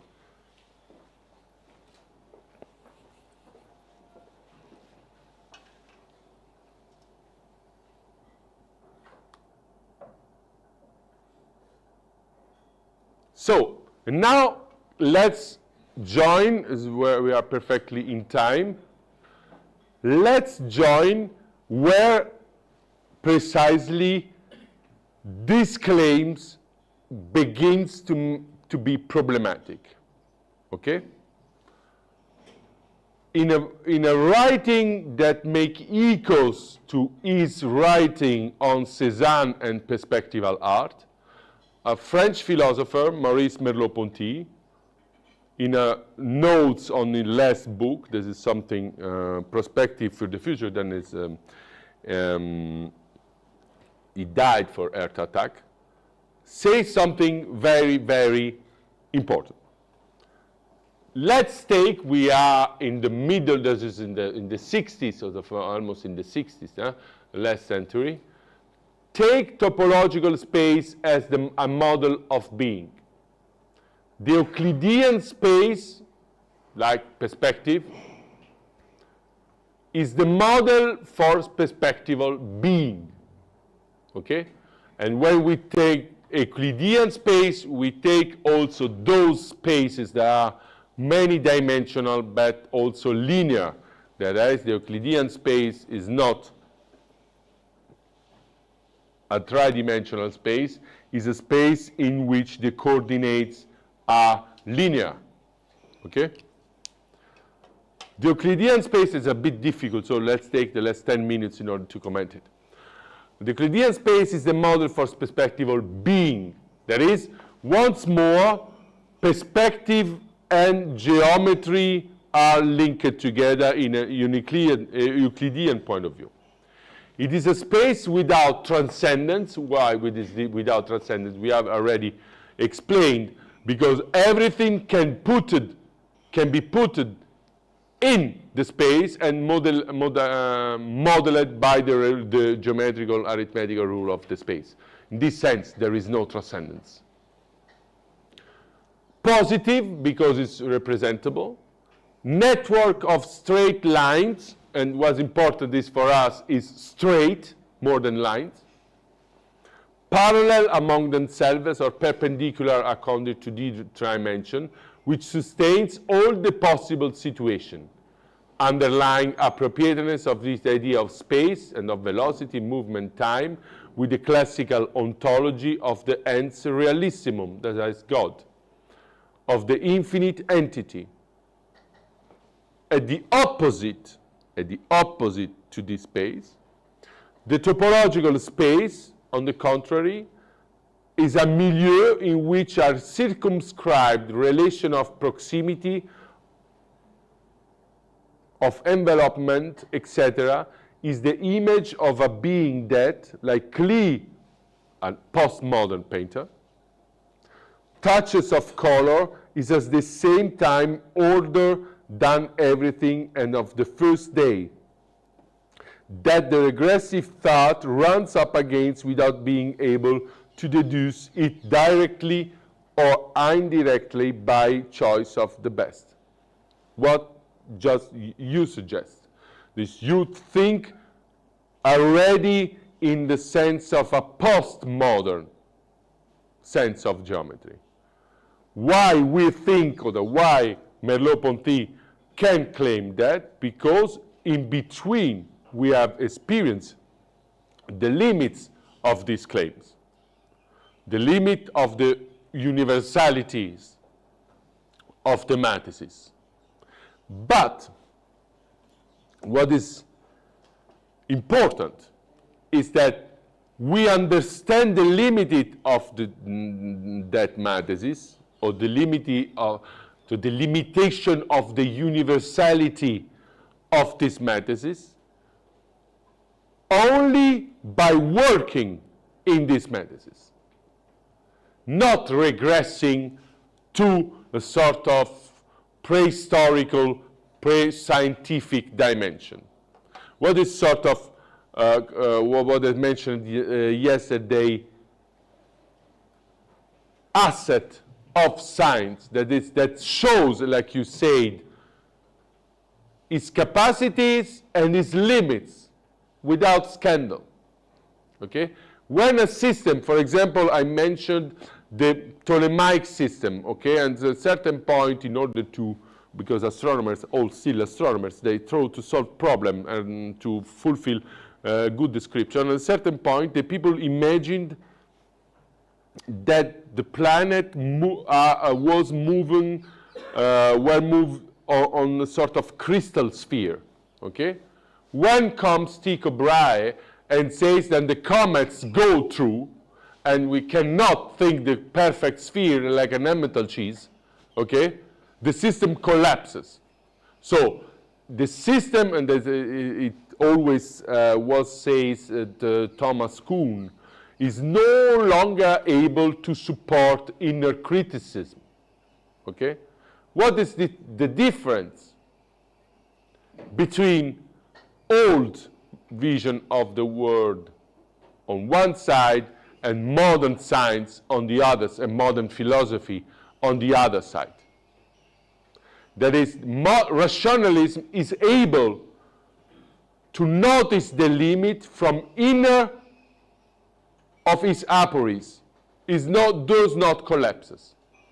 People that say, okay, it's enough with rationalism, it's enough with Descartes, it's enough with Kant, or with Newton, or with Einstein, and claim just fakes because they have to show us what is the alternative. So, modern science is able to let us understand what is stay beyond the paradigm. That is what it could be a science without that metaphysical presupposition. A system, metaphysical system, cannot show us what could be this system without the metaphysical presupposition. Okay? So, working on Descartes, for example, or Newton, or Lagrange, Hamilton, whatever you want, what Einstein made, or what the quantum mechanics made, okay? Or working on logic, formal logic, people like Heisenberg, like Einstein, or like Turing can see beyond by maintaining a certain method and erasing metaphysical presupposition, okay? That is the qualitative difference, okay? Because there is a sort of opening to something coming further by simplifying, by amending locally, and so on and so on. The one thing that you cannot amend is the open horizon of rationality. It is very risky to amend it, okay?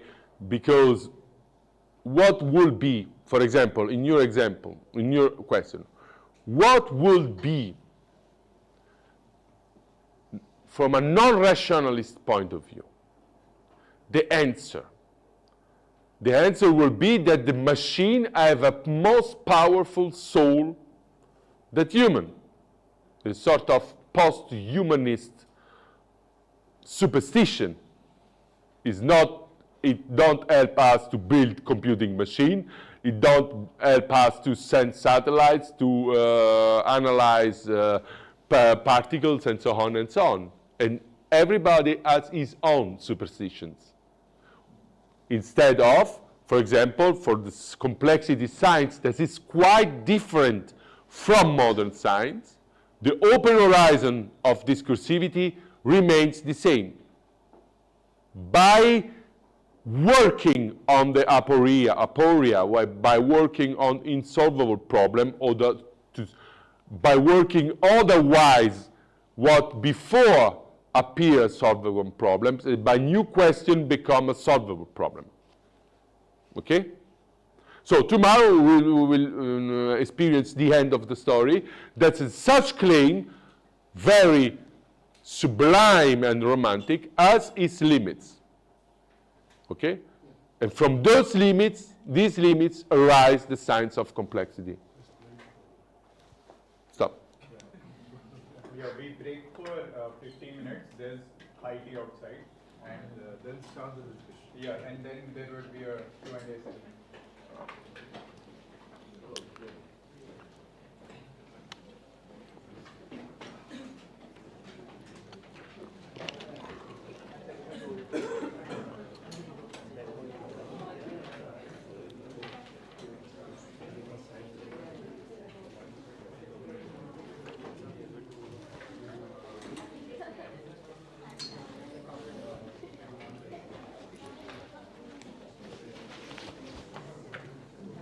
Charging में डाल देते हैं तो I will put in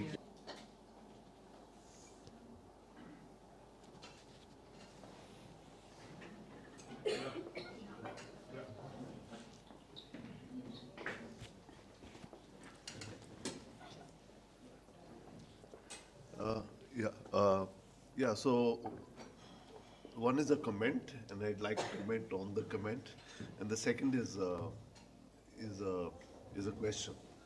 The comment is, when I look at this narrative of yours, it's premised on a theory of radical rupture.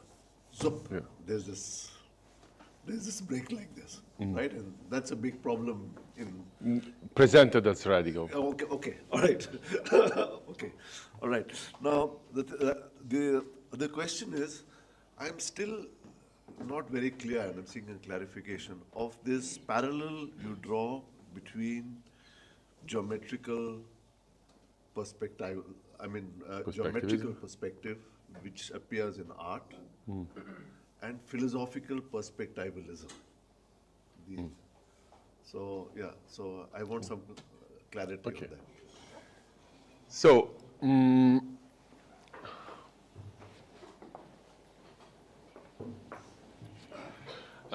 the first point about presentation, I will not use the narrative, but presentation about radical rupture and or progressive rising of something new.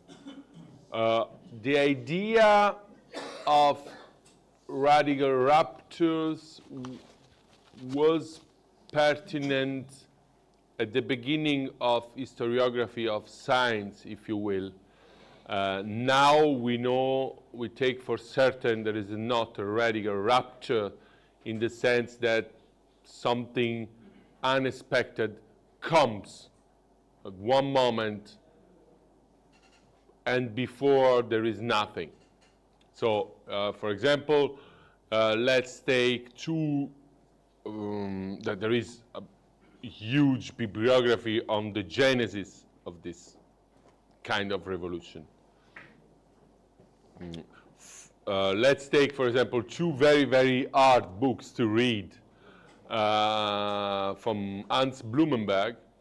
One is Die Legitimität unserer Zeit, the legitimacy of our time, and second about secularization, and the second is the emergence or outcoming of the Copernican world, die Entstehung der kopernikanischen Welt.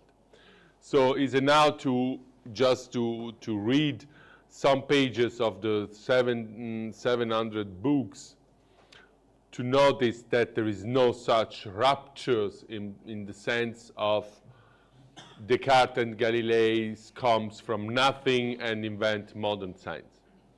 For this reason, in my presentation, I take stance from perspective, letting understand that from elaboration of perspective within in the 15th century and the new science, there are 2 centuries of huge innovation and a sort of radical movement by which the old world collapses and a new world arises. Of course, in a lecture of 2 hours, we have to accentuate the ruptures in order to let understand what is, because in our view, from our perspective, what is important for us is the novelty coming from this system that be re-elaborated from another system. But personally, I took stance from perspective, for this sense proto-symbolic form, and this is implicit that the time between elaboration of perspectival art and elaboration of modern science is not an empty time. It's something that elaborates almost, would I say, all the tools used by Galilei and Descartes. Then the men, those men, both Kepler, will dimension the third, add his own genius, then make rapturous gestures. And we have to notice it. We have also not to underestimate what those men accomplished. But one thing is creation, or the foundation, one thing is accomplishment. In my perspective, but not my perspective, the whole historiography of science and philosophy, even since Cassirer, because already by Cassirer we have the idea of a long process coming from Nicolas von Kues in philosophy, from the Renaissance, naturalism, Telesio, Bruno, and so on and so on. If not speaking about humanists in the early 15 to the end of 15th century, are an accomplishment and not a creation. So the idea that comes a new paradigm and then replace the other just in few moments or a few decades is now considered as very, very superficial. There is 2 centuries of fight between 2 worldviews. Where every scientist, every humanist, every man of spirit contributes to it. I published another paper about the imaginary, okay? By showing how Descartes, for example, and even Galileo take inspiration from the imaginary world described, or the journey to the moon described by Ariosto, or every kind of imaginary, Calderon de la Barca, and so on and so on. We do not imagine that we have to do with men like today's scholars, concentrated on his own papers for impact factor and thinking in a library. There are men rising around Europe, experience the smell of the time, experiencing new technologies, experiencing new instances, new representation, erudite men that read literature, and so on and so on. So what they read, what they use as background for his own thought experiment has been elaborated during these years. And of course, what they say at the beginning for positivism, or at the beginning of historiography, the scientific historiography of modern science and philosophy, it could be useful to present it as an absolute novelty. Now we know that this is superficial. So it's a sort of theological things that those people becomes the illumination from I, and then incorporate in a new form of knowledge. No, they can become inspiration and not illumination from their own times, from people with them they speak, from technologies coming from the East, from the West, and so on and so on. And then they make their radical gestures in order to accomplish a process. Accomplish a process means ex definitione that the process has already begun, and that must fulfilled in its accomplishment. Can you repeat me the second question? Yeah, The question about the comment. Perspectivalism and perspective in art. The Yeah. relationship between philosophical perspectivalism. For this, you read German, and there is a very, very interesting book, a huge book from Kaulbach, Philosophie des Perspektivismus, wherein the author, there's a very, very great historian of philosophy and Kantian philosophers also, Kantian scholar, explain how from perspectival art and from some elements that we have outlined arise the philosophical perspectivism, till to the radicalization of that perspectivism by Nietzsche. What they say, there is, in my view, so perspective as proto-symbolic forms is sort of my definition, means that such form of expression, instead of being order to belong, like by Cassirer, to one form of expression of human spirit, of human mind, lies on the ground of every formation coming further. Okay? So, if you will, even perspectival art lead the perspectivism of modern time till to Nietzsche relativism. In my view, is not an appropriate definition, but anyway, to Nietzsche radical perspectivism. Okay? But there is no unique source for this perspectivism. I will say it's a sort of spearing, a sort of phenomenology of spirit of modern time, incorporate firstly in perspectival art, but would they say firstly in humanism, Florentine humanism, the rediscovery of nature and critiques of scholastic worldview, then becomes after, and I searched a bit before because such perspectivism, of course, meet Descartes, and there is a very, very good, I can indicate you private, very, very good paper of Angelica Horn about the dependence of Descartes' structure of meditation and perspectival central perspective of Brunelleschi.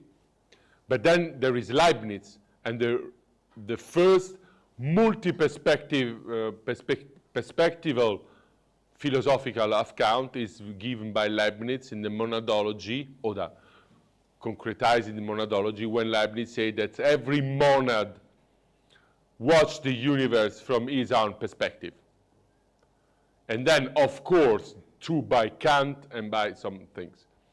But there is a spirit of modern times that becomes at first thanks to perspectival art, a new approach to science, geometrization of nature, what Husserl says in the crisis and so on, with some nuances. I will not take in block that analysis, okay? And then, once it's matter to implement this perspectivism, there is sort of a rational, diffuse perspectivism, in a strong philosophical theory, becomes philosophischer Perspektivismus. That is Leibniz, Kant, and then Nietzsche. But the first trace is perspectival art.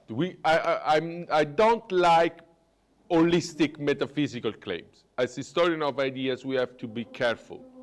There is not perspective that determines philosophischer Perspektivismus or philosophical perspective. But historically, it happens that through perspective, we can retrace a genealogy of philosophical perspectivism. Can I say something? Well, When I was listening to your lecture, I was interested in the history of perspective. You know, as you said, Brunelleschi in Florence is an engineer discovering, Brunelleschi discovering the method of drawing the perspective. But then, as is well known from the Panofsky, how there's a prehistory of perspectives in the late medieval scholasticism, in the art history also, that Giotto, Duccio, and Masaccio. So they were desperately looking for I mean, maybe for one vanishing point, but there were many vanishing points. So the paintings were distorted a bit. So from various vanishing points, Brunelleschi reaching one vanishing Beato point. Angelico, yeah. Exactly. So and then Alberti and Leonardo and Pico della Mirandola and all.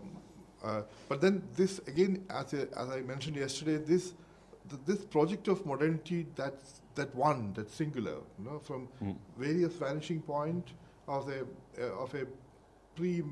immature perspectival painting of Giotto and Masaccio to the one single vanishing point, that Central perspective. Central perspective. And it's the same way with the, like Panofsky in that essay say, a transition from the aggregate space where the dimensions are from front and back, top and bottom, left and right, to one origo, to the length, breadth, and to an infinite space. So this happened clearly in the, you can draw analogies between the Cartesian analytical coordinates, the coordinates and the central perspective, to some extent, I would say. But I'm interested in always this centralization and decentralization. So we had till Copernicus a 15 centuries old Ptolemaic, the heliocentric. In fact, the structure never changed. Only thing that the sun was placed in the center, and it's a decentered. Yeah, because science is insofar Exactly. cumulative. So the orbits were as before, the circular and uniform movement, very harmony and all. But I think, to my mind, the real revolutionary was Kepler. Yeah, everything changed. So the sun is not in the center; it's one of the centers of an Ellipsis. elliptical There is a orbit. very interesting study about the debate Galilei, Kepler on the orbits. Exactly. So Galileo never accepted that. Even Kepler could not accept Because that. it was for perfection. Yeah. So then perihelion and aphelion and the speed variation, everything changed actually. Yeah. So I would say that was a real moment of revolution. But interestingly, again, decentered. From a center. So I would say even for the Copernican revolution, we had the Ptolemaic, where the only difference was from the philosophical perspective, it was the man in the center. The Nietzsche later saying, what happened with the Copernican revolution, the man was thrown out of the center. Yeah? But it was a perceptual subject which was in the center, which was replaced by a thinking, conceptual, the abstract, you can say, the Cartesian subject. Formally. Yeah, formal subject. So earlier it was a perceptual, because the Greeks, for the Greeks, the world of perception is the limit of the world. Yeah, and for Aristotle, so it is closed and with all this dimension and all. So I think the structure hardly varies, but this kind of paradigm shift always happens within the advent of modernity also. So that's my observation. Well, they say two remarks. The first is you're fully right. I never mentioned, because mentioned Kepler is meant to give sort of more complicated analysis, because it was. By the way, the Kepler derived it from empirical data. That's very important. But even Galilei derived it from empirical data. The problem is that Galilei and Descartes was not only, could we say also Kepler, but Galilei and Descartes, let me say, was also propagandist, or the propaganding the new kind of science. This is a sort of political struggle. And in their writings, you can smell the fact, okay, we give conceptual stuff, we restructurate many parts of cosmology, but not only. This not only thinks of cosmology or science, is think of the world and the place of the man of the world. So the man is at the center. That is very important. Of course, the man is at the center even more in the scholastical system, Aristotelian, but is placed at the center. He placed not himself at the center. That is, radically new. The one thing is to think that by a cosmic order is sort of pleonasm, okay? The man is placed by God, creation, and so on at the center. And one thing is to think that a man that is no longer cosmic at the center placed himself at the center and made his own world by technology, by knowledge, by decision, by his own will. That's the nuance. That is if you will, the anthropocentrism of the antiquity. No, antiquity was not so anthropocentrism. This is Middle Age. That is by the implementation of Christian religion by antiquity, by Augustine, till the modern age, till Descartes, or till Galilei and Descartes, is anthropocentric as creature anthropocentrism.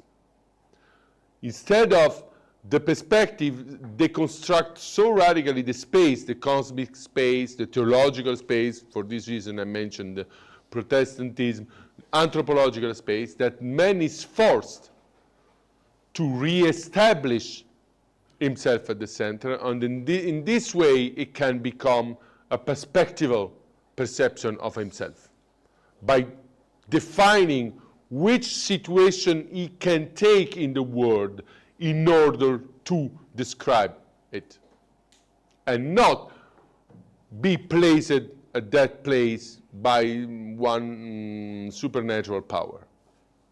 That is the radical difference. One more reference, this old, like through Rain asking this philosophical. I think Friedrich Kaulbach is the first philosopher, a kind of academic philosopher, who introduced the idea of perspectivism in philosophy, based on Kant, but mostly.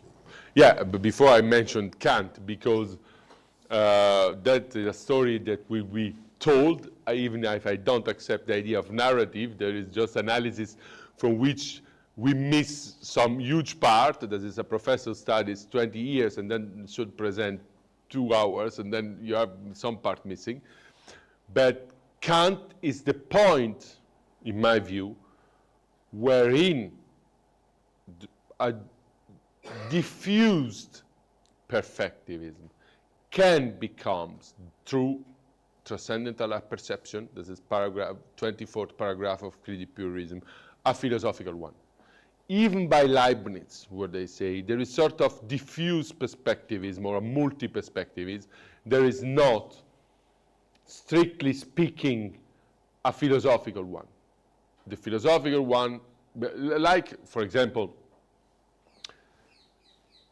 Descartes becomes, and there was my PhD thesis, from a deep assimilation of the perspectival studies of theory of vision of Lambert. And then he transforms that perspectival geometry, optic view of the world and the noise organon in a perspectival one. That was precisely and then in a phenomenological one too, but by instauration of transcendental philosophy. In my view, there is no possibility to affirm or deny a philosophical perspectivism without Kant. What made Nietzsche delocate or make empty the categorical imperative and Macht-davon, that is, make of it something as the Wille zur Macht, but works on Kant, works on absolute of the will by Kant, and then empty this absolute of the will from every internal normative rule, and so on and so on. I agree with Kaulbach. We start from Kant in order to think philosophical perspectives. But from the point of view of history of ideas, wherein the history of philosophy is located, we can also speak from a sort of perspectival incubation of modern science and modern subjectivity, in the sense as that the individual begins through 2 centuries, not from today to tomorrow, through two-century begins to refer to itself, to himself perspectively, as the center of perspective, instituting the Fluchtpunkt, that is the point of view of perspective, and then once assimilated, that can be formulated by critique of pure reason, or more radically by Wissenschaft, theory of science, by Fichte, for example. It's not even more perspectival. Yeah? So basically you have two confusions. One of them is being addressed like perpetually, but I wanted to come at it from a point of view of phenomenology. For example, we are making this distinction between, first the question is, are we making a distinction between perception and perspective? For example, when we speak of phenomenology, it is only through our senses that we can make sense of the world that is outside of us. Phenomenology. As in Heidegger and Husserl. Can you repeat? It is only through our senses, sensory organs, that we can perceive the world, that we can, the image of the world is... Okay, one thing is perceive the world, one thing that the world makes sense. It is through our sensory organs that we perceive the world, as in the sensory data that the world has, that is received by our brain, if we are to put it that way. So, it's a very, very risky question for you. Let me speak about phenomenology, but anyway. So, no. There's a very, very, very poor summing up of phenomenology to say that just sensory data lets us approach the world. That is a sort of sensualistic and very reductive vision of what Husserl said. Husserl don't say that. This is, of course, the Hülle, that is the material content of representations come genetically from our perception, but perception are not Empfindung. There is not to be reduced to sensory data. There is sort of very strong, there is a book I will give to Spring in 2 weeks, and I will work even tonight. There is a very, very strong and flexible, more flexible than to Kant, structure of making sense of things that let perception as well as other intuition, like formal intuition, categorical intuition, converge to a sense-making of the world. There is no sensory data elaborated by our brain. Sensory data elaborated by our brain is the first enemy of phenomenology because it places itself in the natürliche Einstellung. This is Naturdisposition, by taking by physical law what is physically not describable. That is the sense of the meaning of experience. So, Husserl don't say that. So the question is, are we making a distinction between perspective and perception, or can we use them interchangeably? No, we can make a distinction, and then we can use also not only the phenomenology of Husserl, but also the phenomenology of Merleau-Ponty, by saying that, assuming that on the genetical constitution of space given by phenomenology, that our perspectival idea of space is not unborn in us. This is not a fixed structure of perceiving the world, okay? But it's ontogenetically and phylogenetically becoming and acting. We can experience even outside a perspectival form. But, for example, the room in space, or the things in space, perception, this is Merleau-Ponty, stronger as Husserl, do not presuppose a geometrical space. A sort of geometry of kinesthesis, this is something other, more rich as a tridimensional space. But the problem is that in a way, both, that is the constitution of idea of space and perception, converge to make sense of our experience. There is no absolute at all, you know. The idea of space is not the Euclidean, because we will show tomorrow Husserl begin with Riemann to think about Riemann, so there is no Euclidean space possible in the phenomenology, but there is sort of genetical, kinesthetical constitution of space in which we can perceive, but not necessarily in a perspectival way, or the perspectival explicit way, in the sense that is when when I phenomenologically describe the perception of this room, okay, which I find in my or yours experience of that room experience, is not necessarily led by that perspective that was a sort of absolute form of experience. So to sum it up, perspective may or may not necessarily lead to perception. Those two are distinct categories. That I worked about it. We have two hypotheses, and I cannot decide. Either there is a sort of proto or the implicit perspectival structure of my kinesthetic space leading my orientation.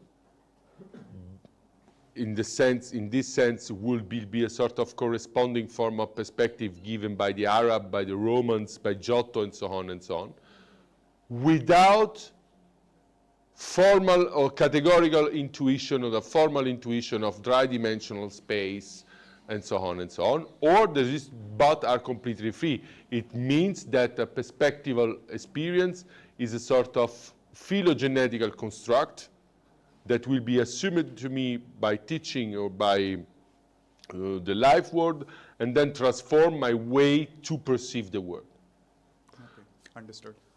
It's too absolute, the second. I would prefer the first. Mm-hmm. It's sort of an hybridation.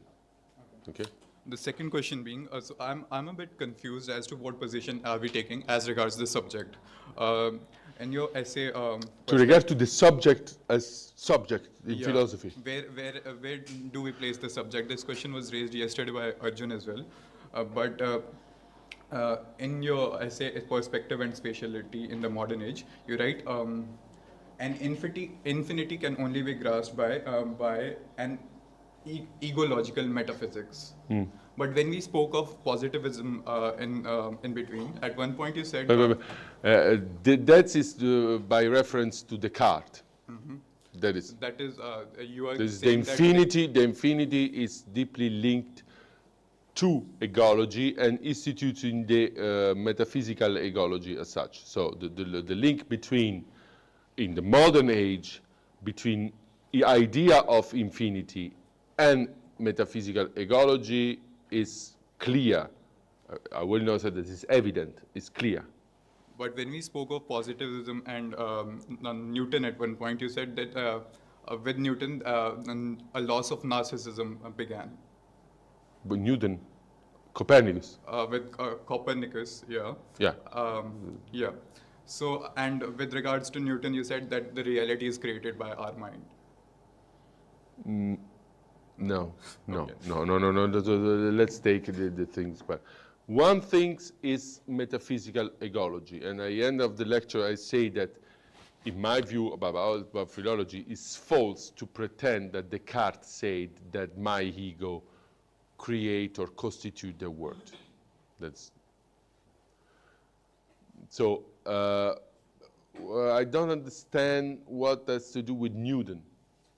The question is, where are we placing the subject in our understanding of the complex world? For example, with Babu's talk in synthetic philosophy, the idea that I got, I may be wrong, is that our perceptions are bracketed. If again, Husserl, if I may be wrong there as well. My perception? Yeah, it's bracketed, eingeklammert. Yeah, eingeklammert. So it's only in limits that we experience the world.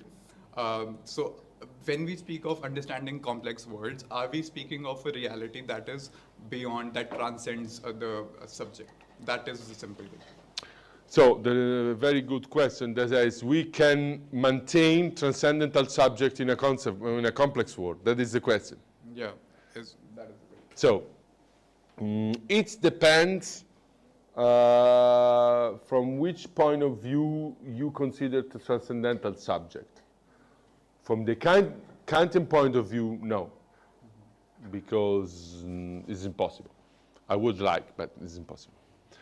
But the transcendental subject by Husserl and in phenomenology has been often misunderstood in a Kantian way. So the transcendental subject by Husserl is just as the upper level of a genesis, of a sedimentation of Sinngestaltungen, activating that Sinngestaltungen, that is concretion of senses. In this way, not only transcendental phenomenology is compatible with an idea of a complex world, but give us the first sight to decipher the complexity by deciphering our own experience in a sense of multidimensionality, intertwining of ontological regions, Lebenswelt, and so on and so on.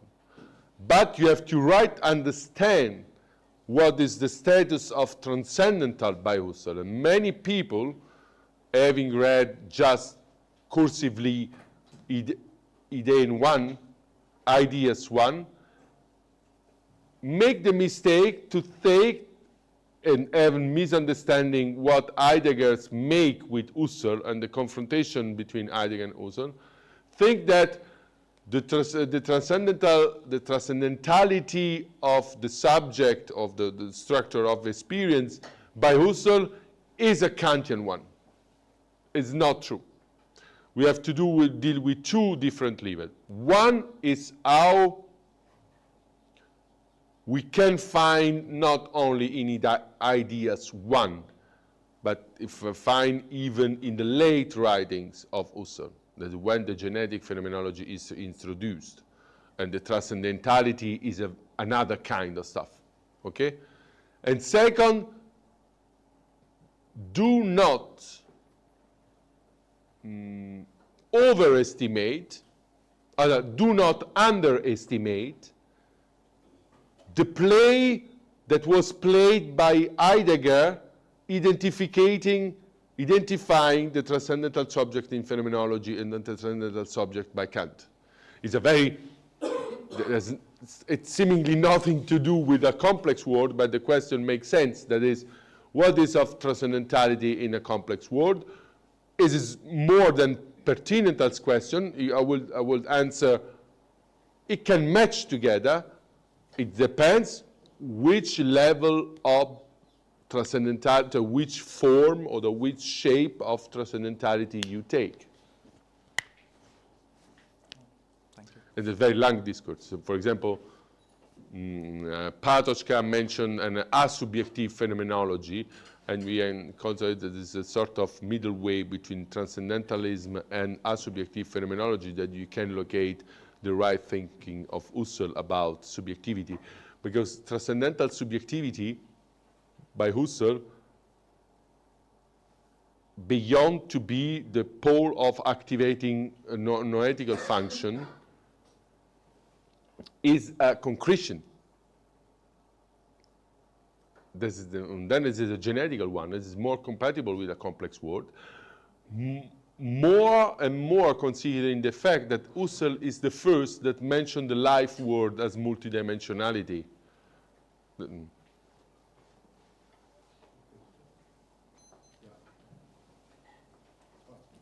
So, I had 2-3 question, comments kind of thing. So the first was related to perspective in painting, because it starts with Brunelleschi's experiment. So in a way, Brunelleschi is actually constructing. It starts from Leon Battista Alberti. No, but Yeah, Brunelleschi and Alberti. Okay. yeah, I meant that because he's kind of constructing an apparatus to like when he is going in front of the, I think, cathedral, when he's constructing an apparatus by using that mirror and all. So, and in the, so how much is kind of human construction necessary to understand the world? Like in the case of Brunelleschi, we see the construction of that mirror panel, which finally shows in a way that the world can be infinite, and that is taken up by Alberti in the case of painting. And then again with Galileo, we see a kind of construction of the telescope.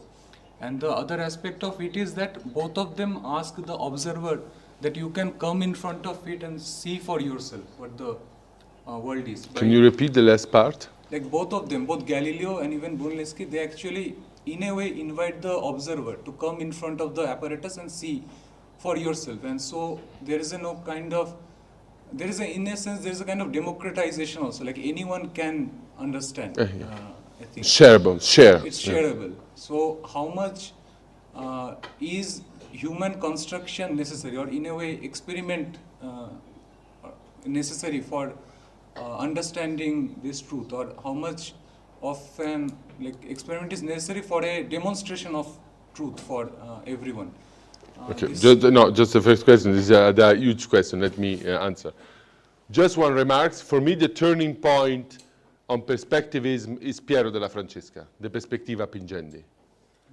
That is the right turning point because it's a mathematical tractatus. We have nothing to do with concrete things, we have to do with mathematics. And then we have a sort of convergence, but there is certain, we can discuss about it philologically. That is the novelty of modern age as such. Even the auto-reality of architectures or architects or scientists and so on and so on. And now the self-presentation as such. This is the new dimension of humanity. That is, Brunelleschi presents itself as the new architect, okay, as the revolutionary. Galileo presents itself, I talk about a sort of propaganda for political reason, for reason of personal safety, okay, because such propaganda was burned like Giordano Bruno, because some Descartes presents itself as the new man, okay. There is a very, very good treatise made by Stanley Rosen. There is the ethics of geometry. Okay, Stanley Rosen is one of the greatest interpreters and philosophers that was in the Boston College. And the ethics of such men constructing shareable things is one of the most important forms of the modern age. Because that things are shareable by everyone. There is democratization that it's take not place in the antiquity. Maybe Dante is the first, but we have another kind of stuff. But those men that you present construct things and then let everything experience the greatness of the invention, construction, and so on and so on.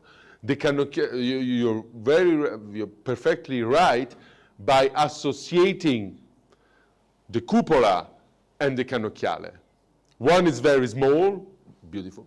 One is huge, but in the way of self-centrating man, self-presenting man, Homo faber und unter Klammern Fortune sue, the two figures are very, very similar.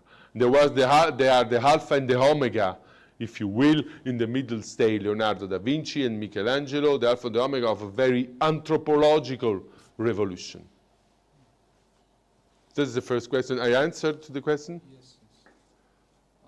So the another question was related to, like, with Copernicus specifically, like I agree with that there is no kind of decentering, but doesn't the main thing which comes up with Copernicus is that thought has to be kind of separated from cosmology in essence. That thought won't depend on a kind of cosmology. Like we have to have a kind of acosmic thinking, which kind of challenges theology also, because of the idea of cosmology, which was associated with this idea of analogy. And it is? Yes.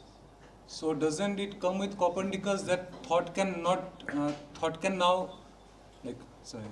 thought will not be analogic. Like we have to kind of go through a new logic of thinking, which can be dialectical in a way. So doesn't Copernicus actually challenge this analogic index? Like, isn't it kind of implicit within Copernicus's decentering in the way when he says that the heavens are not above and the earth is not below? Just a moment.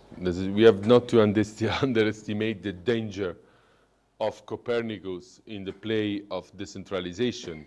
If Copernicus were fully in continuity with the past, he was not put into the index by the church, and every Copernican will be persecuted by the Inquisition even after Galilei. So Copernicus, of course, works on Ptolemaios, take the Almagestus and then restructurate the Almagestus, but such restructuration is more radical as a sort of change of model because it's based on observation. So he make reset of every kind of speculation about epicycle, perihelia, and so on and so on and so on, and show that there's a simple hypothesis can give us exactitude in computation and a new view on the world. It's very dangerous. You have to place yourself in the 16th century. Copernicus was a sort of horror movie for conservatives. This is not so. Of course, Copernicus is a scientist. Scientists as instead of propagandists that say, okay, old philosophy is gone, we have to replace rationalism and so on and so on. Copernicus, like a man of science, know that science and human knowledge works on variation and invariance. So he cannot throw to the rubbish Ptolemaios. Take Ptolemaios, take the calculation, but then innovate radically. So in my view, it's a huge decentration. And the commentaries on Copernicanism made at the time from classical astronomers is testimonying that it was a huge revolution, we'll say the beginning of astronomical revolution. Then there is what I would criticize Heisenberg. There is not a discovery. Is an hypothesis, but an hypothesis has changed everything. Because the gesture to make that hypothesis is radically new.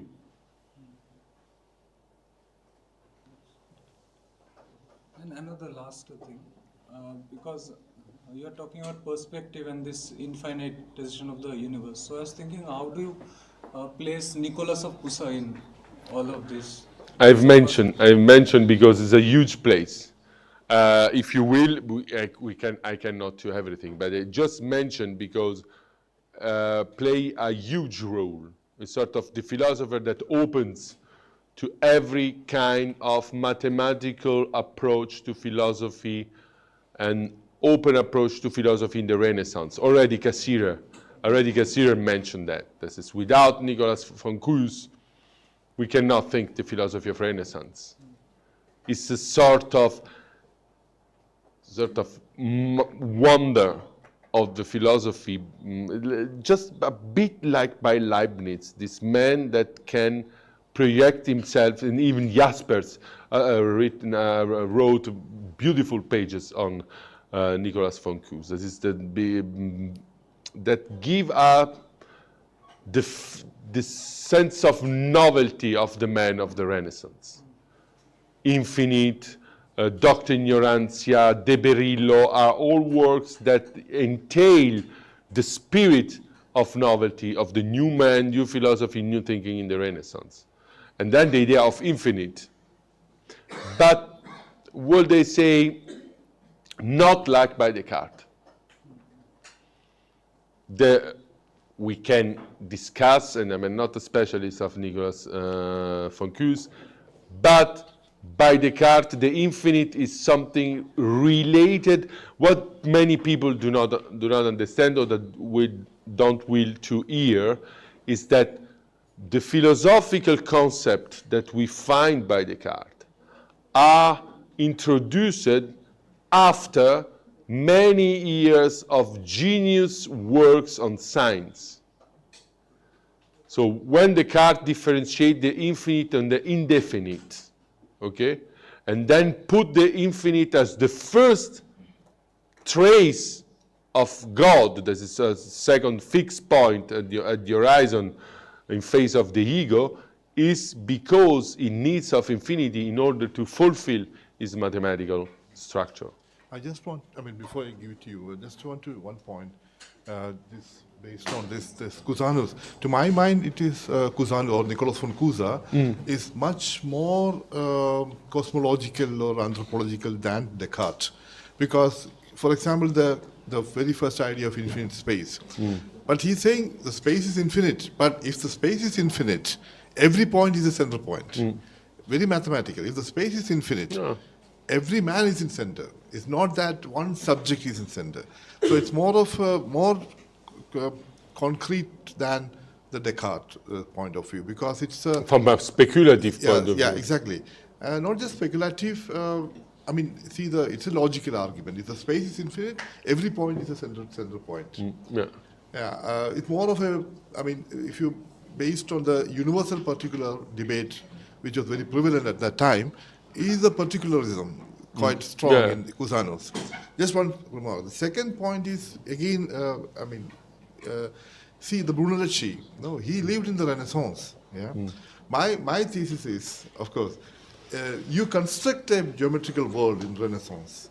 Yeah, because when you see the Florence at that time, or after the advent of Renaissance, more and more straight lines, converging lines, urbanism, straight streets, and geometrically symmetrical houses. Then, from the perception to discover one single vanishing point is easier, which was not possible in the Middle Ages, where nothing was geometrical. So I'm afraid whether this is the other way around, that you create the world first, and then you... That is what Heisenberg says, and I let the question open. Is not said if there are material conditions enabling ideological conditions and so on and so on. But it's true that you have, if you walk in Florence more than in other cities of the Renaissance, for example, in Paris, it was not the case. In Berlin was just a town. But anyway, the spirit of Medicean Renaissance rebuilt, or even before, rebuilt the city in the sense of perspectival man and kind. You know, that is, I agree with Heisenberg, is a sort of empty speculation to will decide which material things contribute to ideal things, and then vice versa. Point to point, would they say. But it's true that Medicean restructuration of Florence contributes to that, but even the ideals leading the Medicean family determines the policy of restructuration of the city. So you can, I think this is an empty speculation or a matter of a microhistory. But you cannot decide whether it's, and we don't need in any way. In my view, it has to decide why, on which material condition Columbus can discover Americas. There was charts made by Arabs, charts made by Portuguese. There was the need to Spanish Königstum, that is Spanish royalty, to discover no way of market and so on and so on. But what comes the first, the egg or the... No, I think after reconquer, there is nothing to conquer. So they have to cross Yeah, the sea. they converge. There are elements that converge in a revolution, of course. Yeah. So my question is from the quote that was cited from Heisenberg, Yeah? which said something like, paraphrasing, that in different epochs there have been different events which has changed the structure of reality. Where, say, Heisenberg says in his temporal proximity, it has been the Columbus voyages, the Luther debates, and the Copernicus revolution. So the invention of the idea of the perspective and the, say, Copernicus revolution, it came as a revolution in the history of ideas and also art, in a sense of perspective, which challenged the theological and the Christian conception of the world. And there was also a change in the materiality of that time, in a sense that the power of church and the theological thought became weak. Just would precise the challenge, not the theological view of the world, the scholastical theological view, but because in Descartes, Cusanus, and there was a cardinal, there was huge theology. There is not empty from theology, but this is a scholastical one. In the scholastical, say, conception of the world, and say there was a shift from this scholastical view to a more modern scientific rational thought. But when we approach the postmodern art or perspectivism, there is a radical shift from style and technique, which From? Style and technique. Yeah.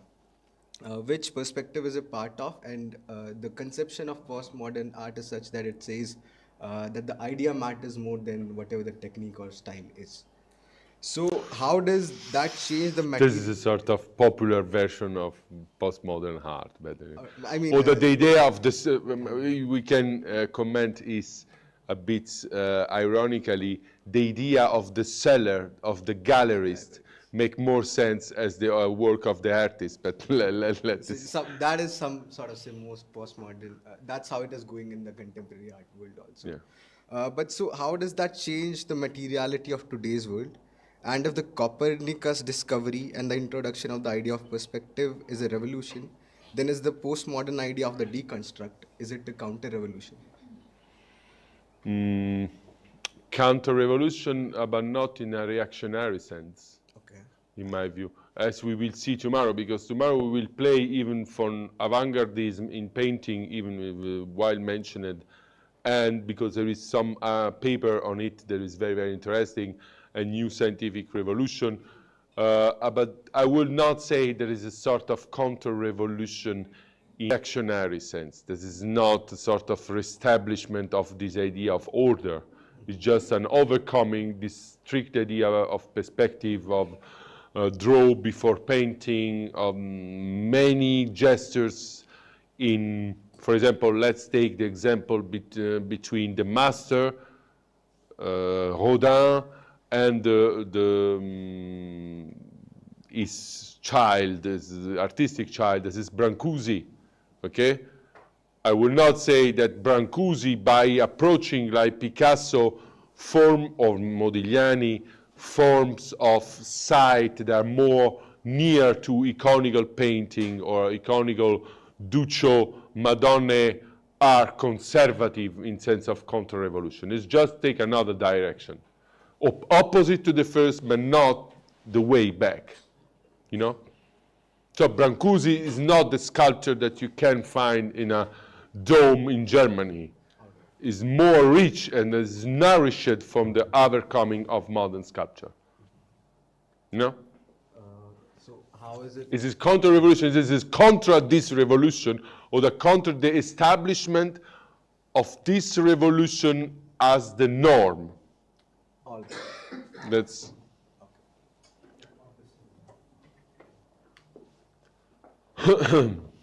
Yeah, so in the context of method of doubt and relation with rationalism given by Descartes, how do you like define meaningful question in relation of self and the world? And how do you define meaningful question? Meaningful question in relation of self and the world, and what could be the like mechanism to measure it? How can you measure the meaningful questions? there are meaningful questions about the self and the world. Yeah. Okay, how do you How do you define it, and what could be the mechanism of measuring it? If it is meaningful or not. What is the meaning of meaningfulness? Yeah. No, I was in this. That's not my question. No, but the problem is there is meaningfulness and there is no sensedness. Okay, there is about question. Put these things aside. That is when a question makes sense. Okay, that is your question. Then when a question, this is the general question, when a question makes sense, and the second question more definite, and when a question makes sense about the relationship between the self and the world. Wow, so that's the problem. Who can decide, and I'm very, very critical about Carnap, who can decide if a question makes sense or not? If a question is a mere,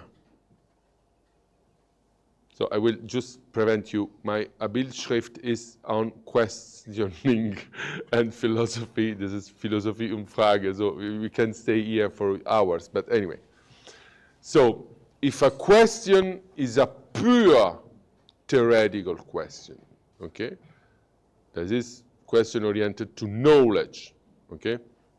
We can also define a sort of Spielraum, what is a sort of degrees of meaningfulness of the question, but not fixed one, because without degrees of freedom of this being meaningful of the question, we have no discoveries. Okay, because often in a theoretical sense, a question that makes no at first sight sense anticipate an answer that is most often true and include the question that are meaningful as such. Okay, for example, the question of Galileo, but the natural numbers are more numerous as pair numbers or not, make sense or not? After Cantor, not only it makes sense, but the signs of the genius at the time don't make sense because we have not reached the tool in order to develop this question in an answer.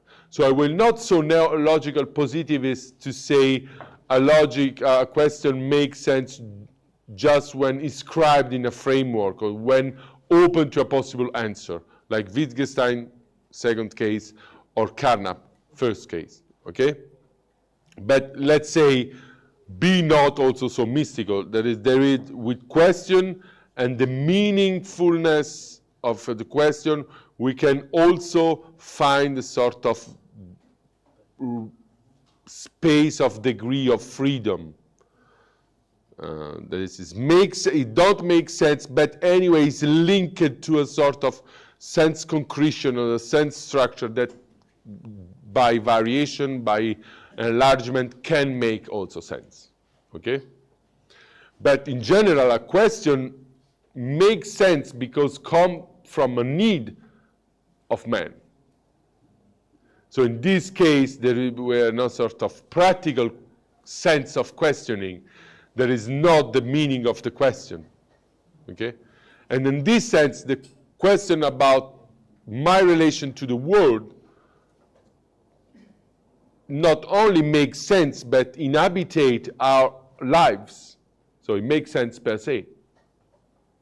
Even it cannot be answered by definitions and by so on, so on.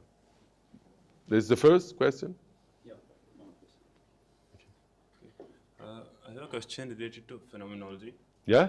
I have a question related to phenomenology. So my question is that can we, if you look at Husserl's transcendental ego, can we make it part of the complex world and analyze it as part of this world, or can we look at it as a subject to pole from which we can take any perspective at all? So what I'm trying to say is that we know that Husserl comes to the transcendental ego when he affects a number of different kind of reductions. I mean, phenomenological reduction, identity reduction, transcendental reduction, and then we get this transcendental ego. But if we can make it a part of the complex world, are we committing to a naturalistic attitude which Husserl would criticize? I mean, like when he criticized Heidegger and naturalistic attitude. So, so the question is again. The question is Husserl's transcendental ego a part? Can we analyze it as a part of the complex world, or is it a subject to pole from which we can take any perspective at all? So,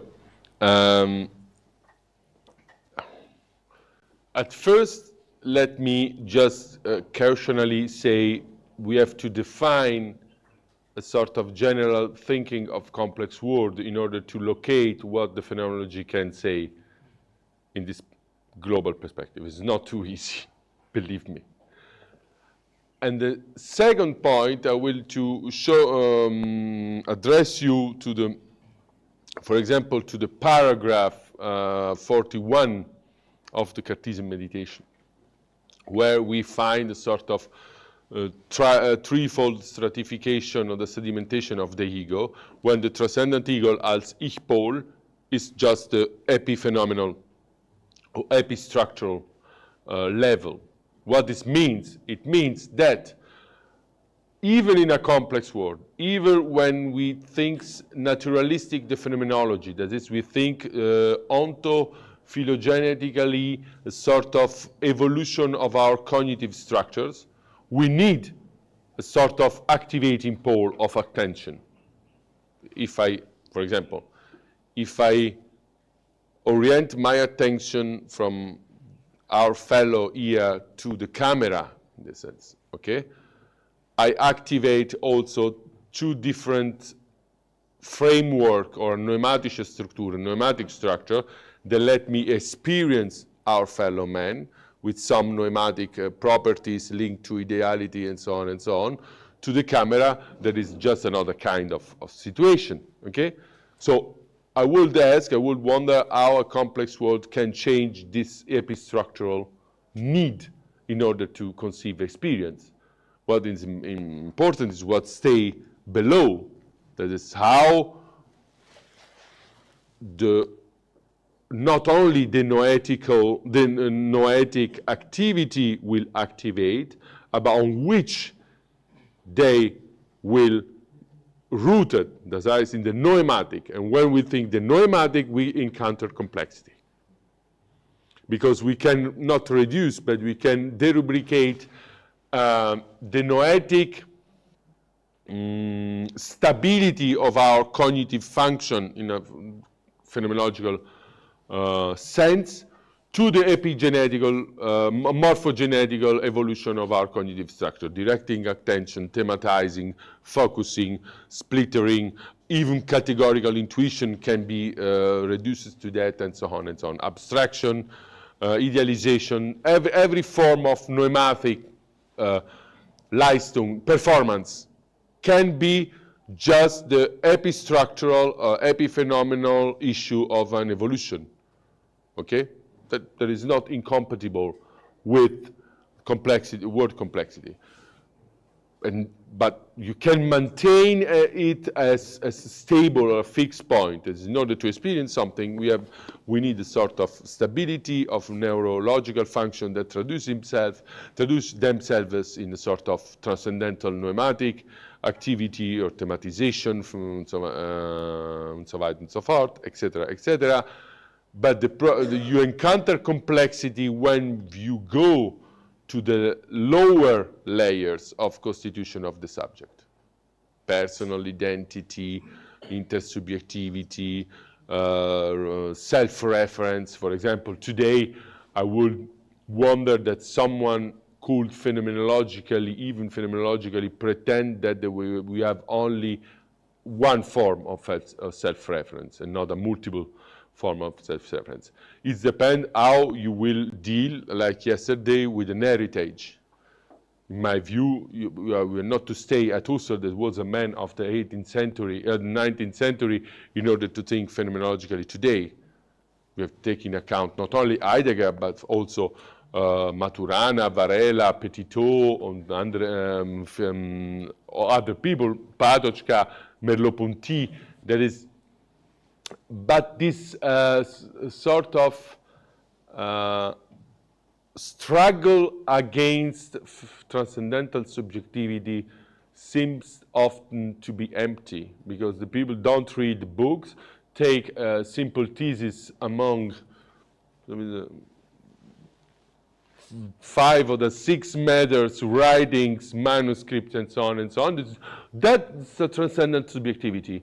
That is bad. I don't like it. Then we can discard. This by Husserl is not so easy to do, because it was a scientific, was accurate in description. The structures are not dogmatical. They're not metaphysic. They're not described anywhere.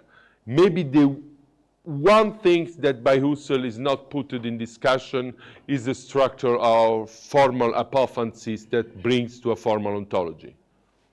But in exception to that, to the other small number of presupposition, we have just description, deployment of description, new structures, very, very complicated to model. And I don't find in it sort of incompatibility between complexity of the word, complexity of the experience, and transcendental subjectivity.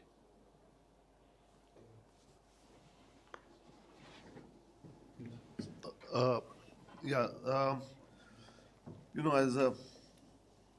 the question's coming as a student of a transcultural history and philosophy of science for last several decades, and not a nationalist history and philosophy of science. So my question's coming from the nation cannot be the unit for a study of the history and philosophy of science.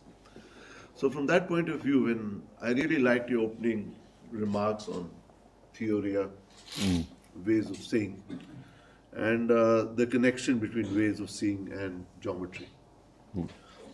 Now, I was just wondering what you would think of the work of somebody like Hans Belting, the German historian of art who wrote this book. I think in English it was called From Baghdad to Florence. Where he talks about the emergence of the idea of perspective in the Arab world, and Alhazen's work on the connection between optics and geometry. You left the question of the invention of perspective open, right? Yeah, of course. Perspective was not invented in the Renaissance. Yeah, right. Yeah. So this is one part of the story coming in from the Arab world, and then of course when we talk about Copernicus, then Copernicus is working with the manuscripts of Regiomontanus in Nuremberg, who's basically working with the calculations of the astronomers of Maragha. Yeah. And already there are ideas. Does this change, well, your presentation, you don't want to call it a narrative, does this change in any significant way the narrative of modernity and the recognition of complexity? Okay, let complexity aside, because complexity comes already in a globalized world, sensible to difference and so on and so on. The problem is, in my view, of course there is always, has always been, a plurality of exchange among civilization, great civilization. For example, mathematics from India going to the West and then going back and so on and so on. There's a culture that only stupid men can pretend be located in one place. That's clear. No, it's not so clear, because in the West it's not so clear. But anyway, for people interested in history of knowledge and not in history of national or continental knowledge, it's clear. The problem is the Wirkungsgeschichte, the history of the effects. Is this true, and I will never deny, even not under torture, there is this sort of powerful form of knowledge in India, powerful form of knowledge in Arabic world, and so on and so on. But the history of the effect, that what's happened in the foundation of science, happens in Florence, happens in Urbino by the translation of Euclid's, going to the full Europe, it happens by Kepler, and so on and so on. This is just a local, not a normative, selective criterion. Not because the people that say, okay, before there is nothing, like the first question of you, before modern science there is nothing, or outside of the West there is nothing. For example, let's take Hegel insights on Indian philosophy, or Heidegger autism on the West. That is not my case, not our case. But from the point of view of history of FX, something happened somewhere and then determines a global science.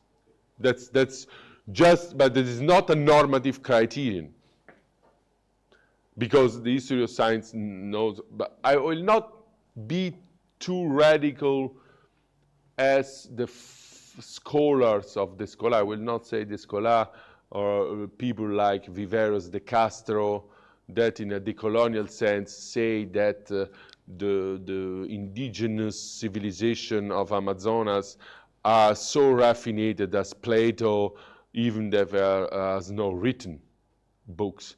There's sometimes basculing to the other, another fanatism. We can stay in the middle. It can be, but Plato is Plato, without discourse. So Descartes is Descartes. I can be open to recognize the greatness of such men around the world, but for the history, for a genealogy or a critic archaeology, okay, location and situation are salient more than others.